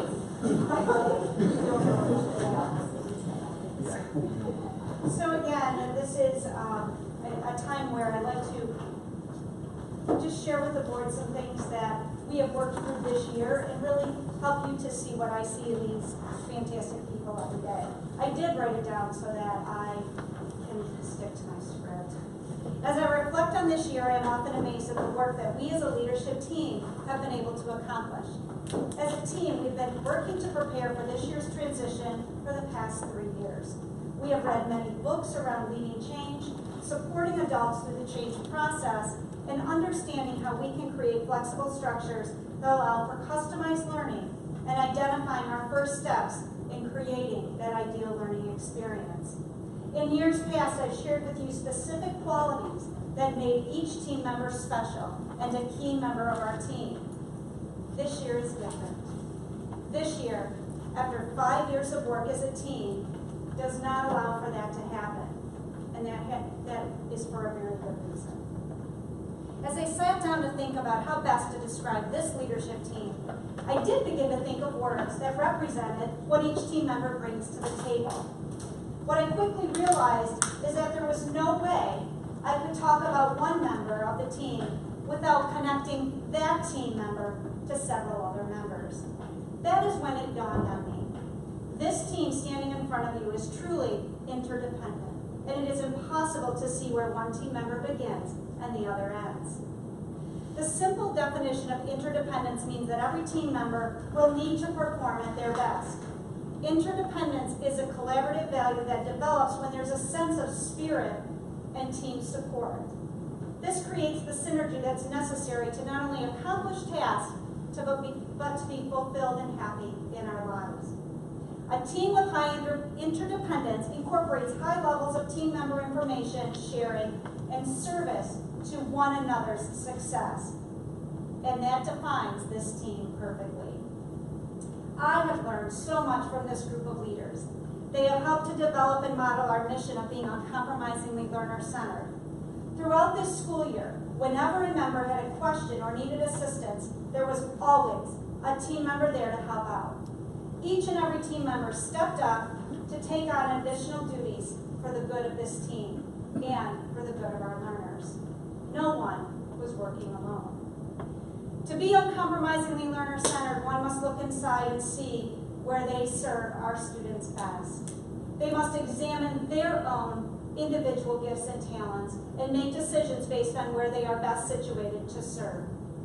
We have teammates this year that did just that. We have worked to model what it means to value people first over positions. We continue to work as a district to ensure that our staff know this, and as a leadership team, we're modeling that value. We recognize that leadership is not simply positional, and that it is required throughout the entire organization. Each week, a quote is shared with the team that is meant to inspire, serve as a point of reflection, to celebrate our successes, or to embrace our challenges. As a small token of my appreciation to each and every one of you, you will receive a gift that reflects that tradition. I hope this reminds you of your purpose, no matter where life takes you. I'm so very proud to have spent this year with this group of dedicated people who exemplify an unwavering commitment to our learners and their families. I'm looking forward to our continued work as a team where they continue to model our mission of being uncompromisingly learner-centered. So, lift up you.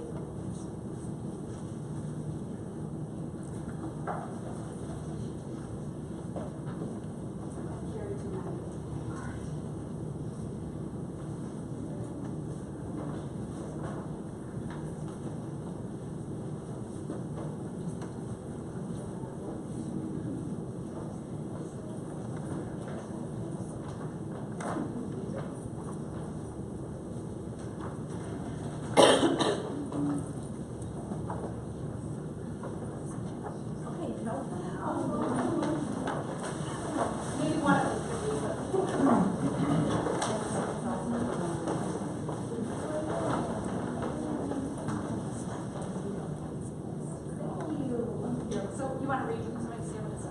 A ship in harbor is safe, but that's not what ships are for.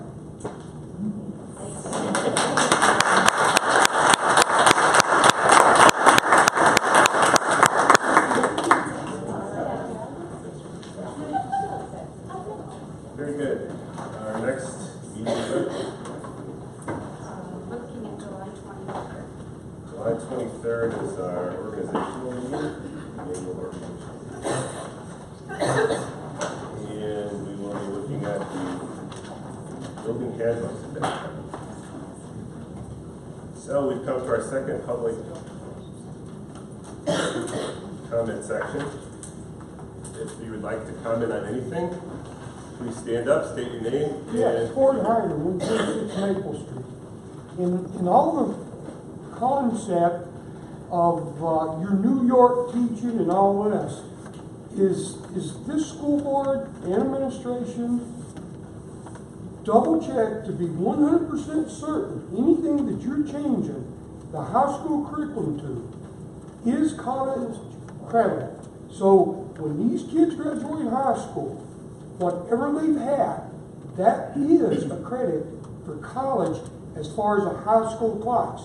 Because some of this math sounds like nothing more than the integrated math, which was not college credible in some colleges. I know, 17 years ago, I paid in college for what my daughter should have had in high school, in Tecumseh. I have the same issue with my daughter as well. So I understand the integrated math, but I do believe it is. It is not integrated, so it's algebra 1, geometry, algebra 2, calculus. That's not what I asked. What I asked is if it's a combined class. It's not a combined class. It's not a combined class, it is individual classes.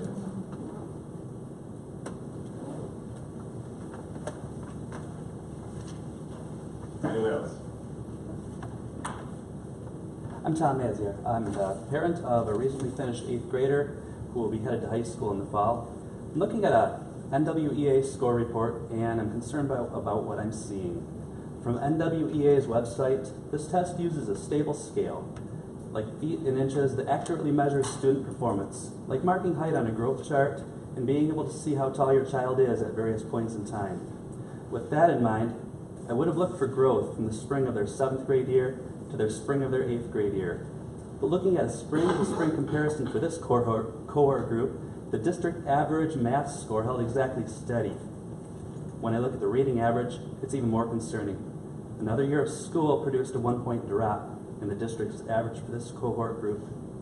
Undoubtedly, there will be another and another 8th grade class passing through this curriculum. I have no doubt that will be room to refine and tweak the existing school structure. However, for these students, my daughter and her class, this was your one and only chance to get it right for their 8th grade year, their final foundation for high school. My question is, what do you plan to do to make things right for her and her cohort group, to help them make up gains that should have happened this year and continue to make progress throughout high school? Before I get to my second question, I want to emphasize that these concerns are not aimed at all at teachers or building level administrators. Special thanks to Principal Nowak and Assistant Principal Anastasov for all of their help in navigating the system this year and the scheduling process for next year. Their role is to execute the structure that you've put in place. I've got concerns about that structure. That's why I'm coming to the people who put it in place. My second question requires me to set aside a little bit of resentment at the thought of my daughter and her classmates being used as guinea pigs in this experiment. Temporarily setting that aside, my thoughts turn to where this cohort group will be in 2.5 years when it's time for SATs, in 3 years when it's time for college visits, and shortly thereafter when it's time for applications, decision day, transcripts, and grade point averages. My question is, what is your plan for students in the class of 2022 and beyond to be seen as viable candidates for higher education? When you answer this question, let's assume that college admissions criteria won't change, or at least not by that much, in the next 3.5 years. At a minimum, let's not pin all hopes on huge, quick changes from institutions who tend to evolve slowly over time. Thank you for your time.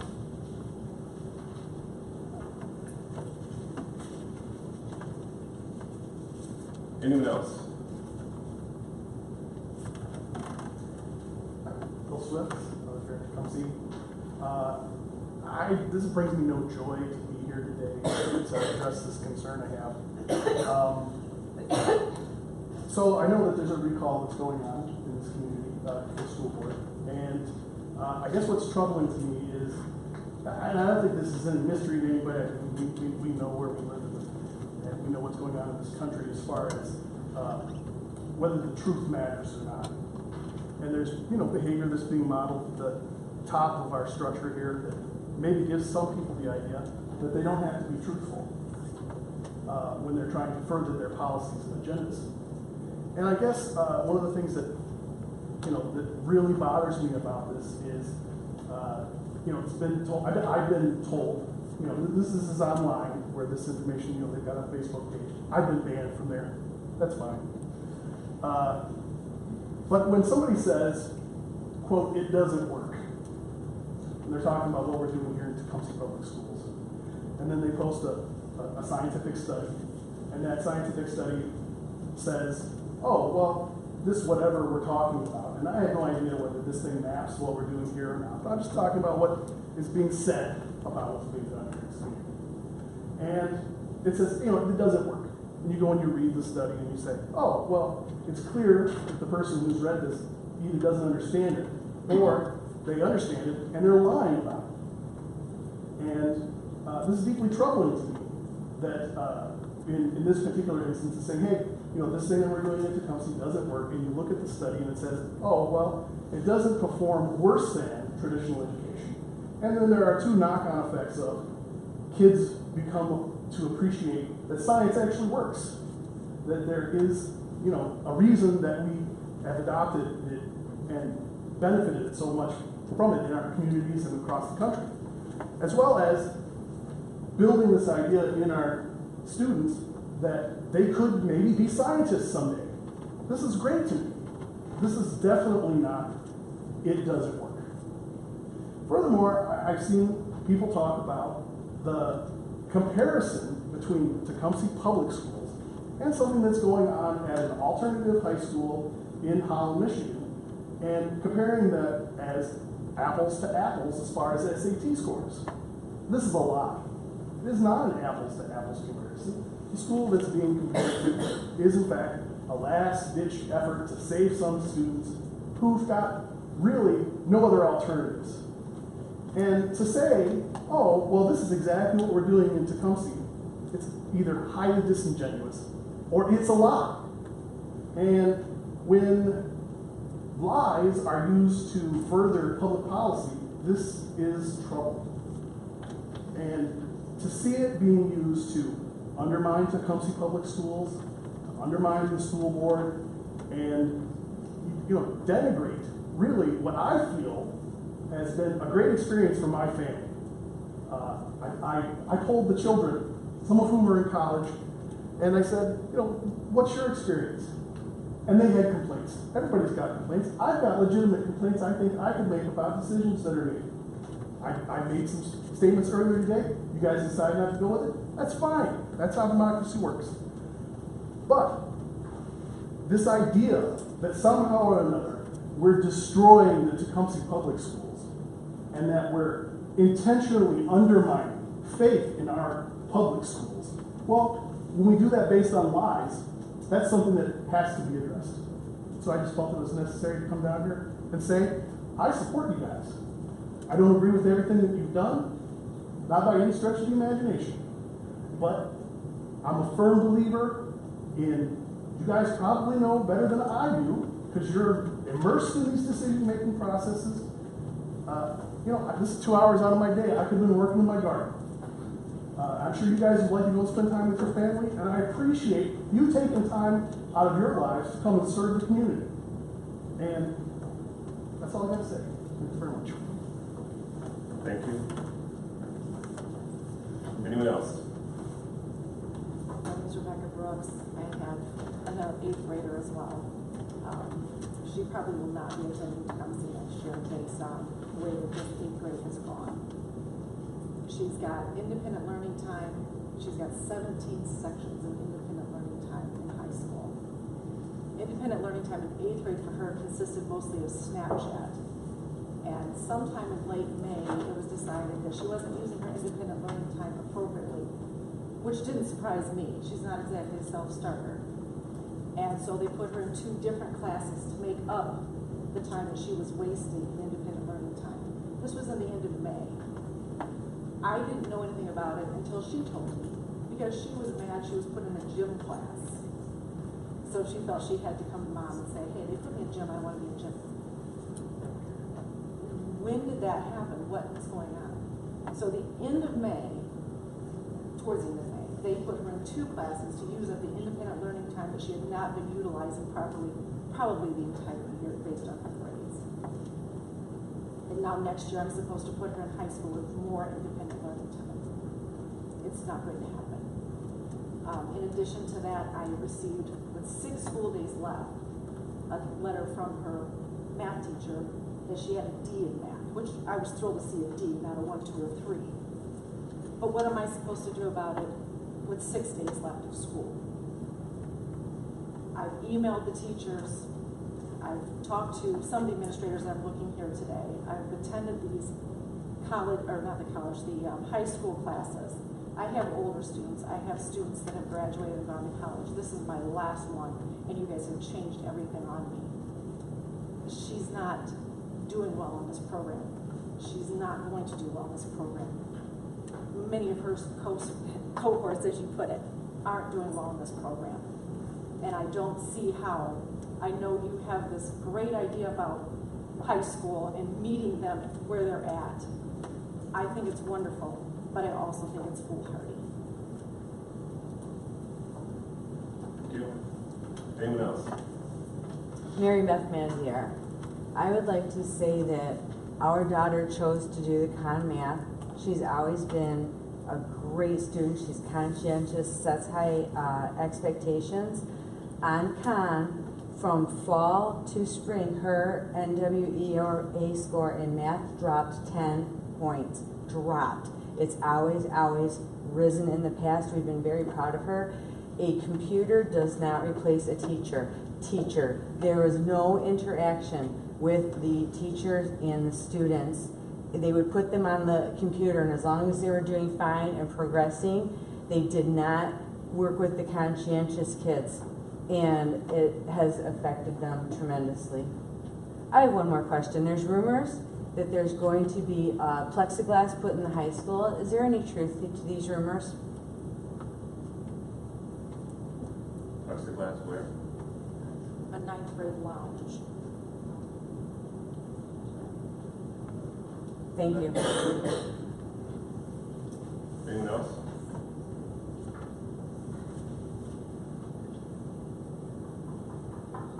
Any board comments?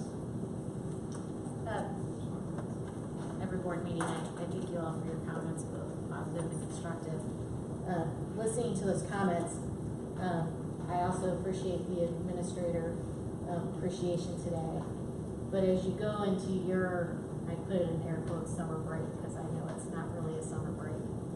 I ask that you listen to the constructive comments and that you do some reflection.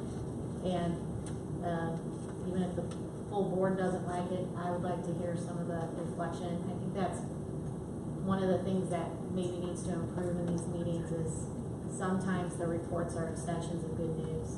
And as the board, to make sure that we can allocate resources, explore the exit learner outcomes, and look at that, we need to hear from you what's not working and how you want to fix it. And I don't feel like this school, at least not since I've been on the board, I feel like that's an improvement area for us as a team. So please consider, how to do that as you walk through your summer break, air quotes intended. So thank you. Kim? Welcome. Debbie? Yes, the past couple weeks I've had a chance to attend a number of events throughout the district. I have been impressed with our talented, artistic students. I learned more than I ever wanted to know about buildings that withstand earthquakes. But I was very impressed with them. I also learned a lot about ballet, police officers,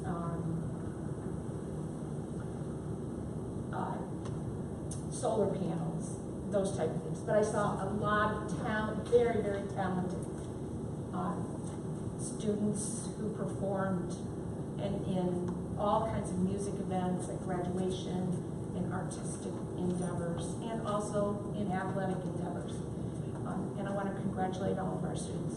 I'd also like to say that I attended the Getting Ahead graduation ceremony, which was very moving. We had 9 graduates from the program.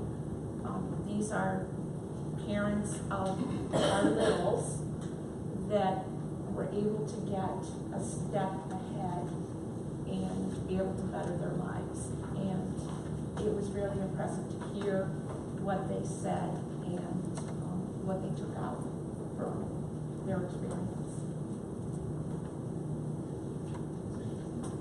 Just 2 quick things. Thank you to the administration team for a year that many of you had to persevere through. But again, I also agree with the ability that you have come together. I can see it. So it does show. And just keep growing amongst yourselves and together. And I think greater things are yet to come. The other thing I was going to say is, like many others, I did get the opportunity to attend a few events. And I'm just going to call out one because it stood out to me. And that was the Passion Project at East Steve. I was pleasantly surprised at the overjoyed individuals that were in the building that day to not only listen but to present. And I listened to presentations from 8th grade students that I'd never met before, and they approached me in a way that I guess was just I was somewhat blown away because they were comfortable, they were eager, and they had something to say and wanted to say it. It was a good experience. I would offer my thanks as well to the administrative team. It's been an interesting year. I appreciate all the extra hours that you put into it. From the bottom of my heart, thank you for what you do for our community and children. And to Griff, just once again, I really appreciate the way that you handle the graduation ceremonies. It's really a pleasure and joy to take part in that every year. And it kind of makes all of this worthwhile. So thank you. With that, we're done. Thank you. Oh, sorry, we need a motion to go into closed session. Make a motion that we go into closed session and move pursuant. 267, 19, 31st section, subsection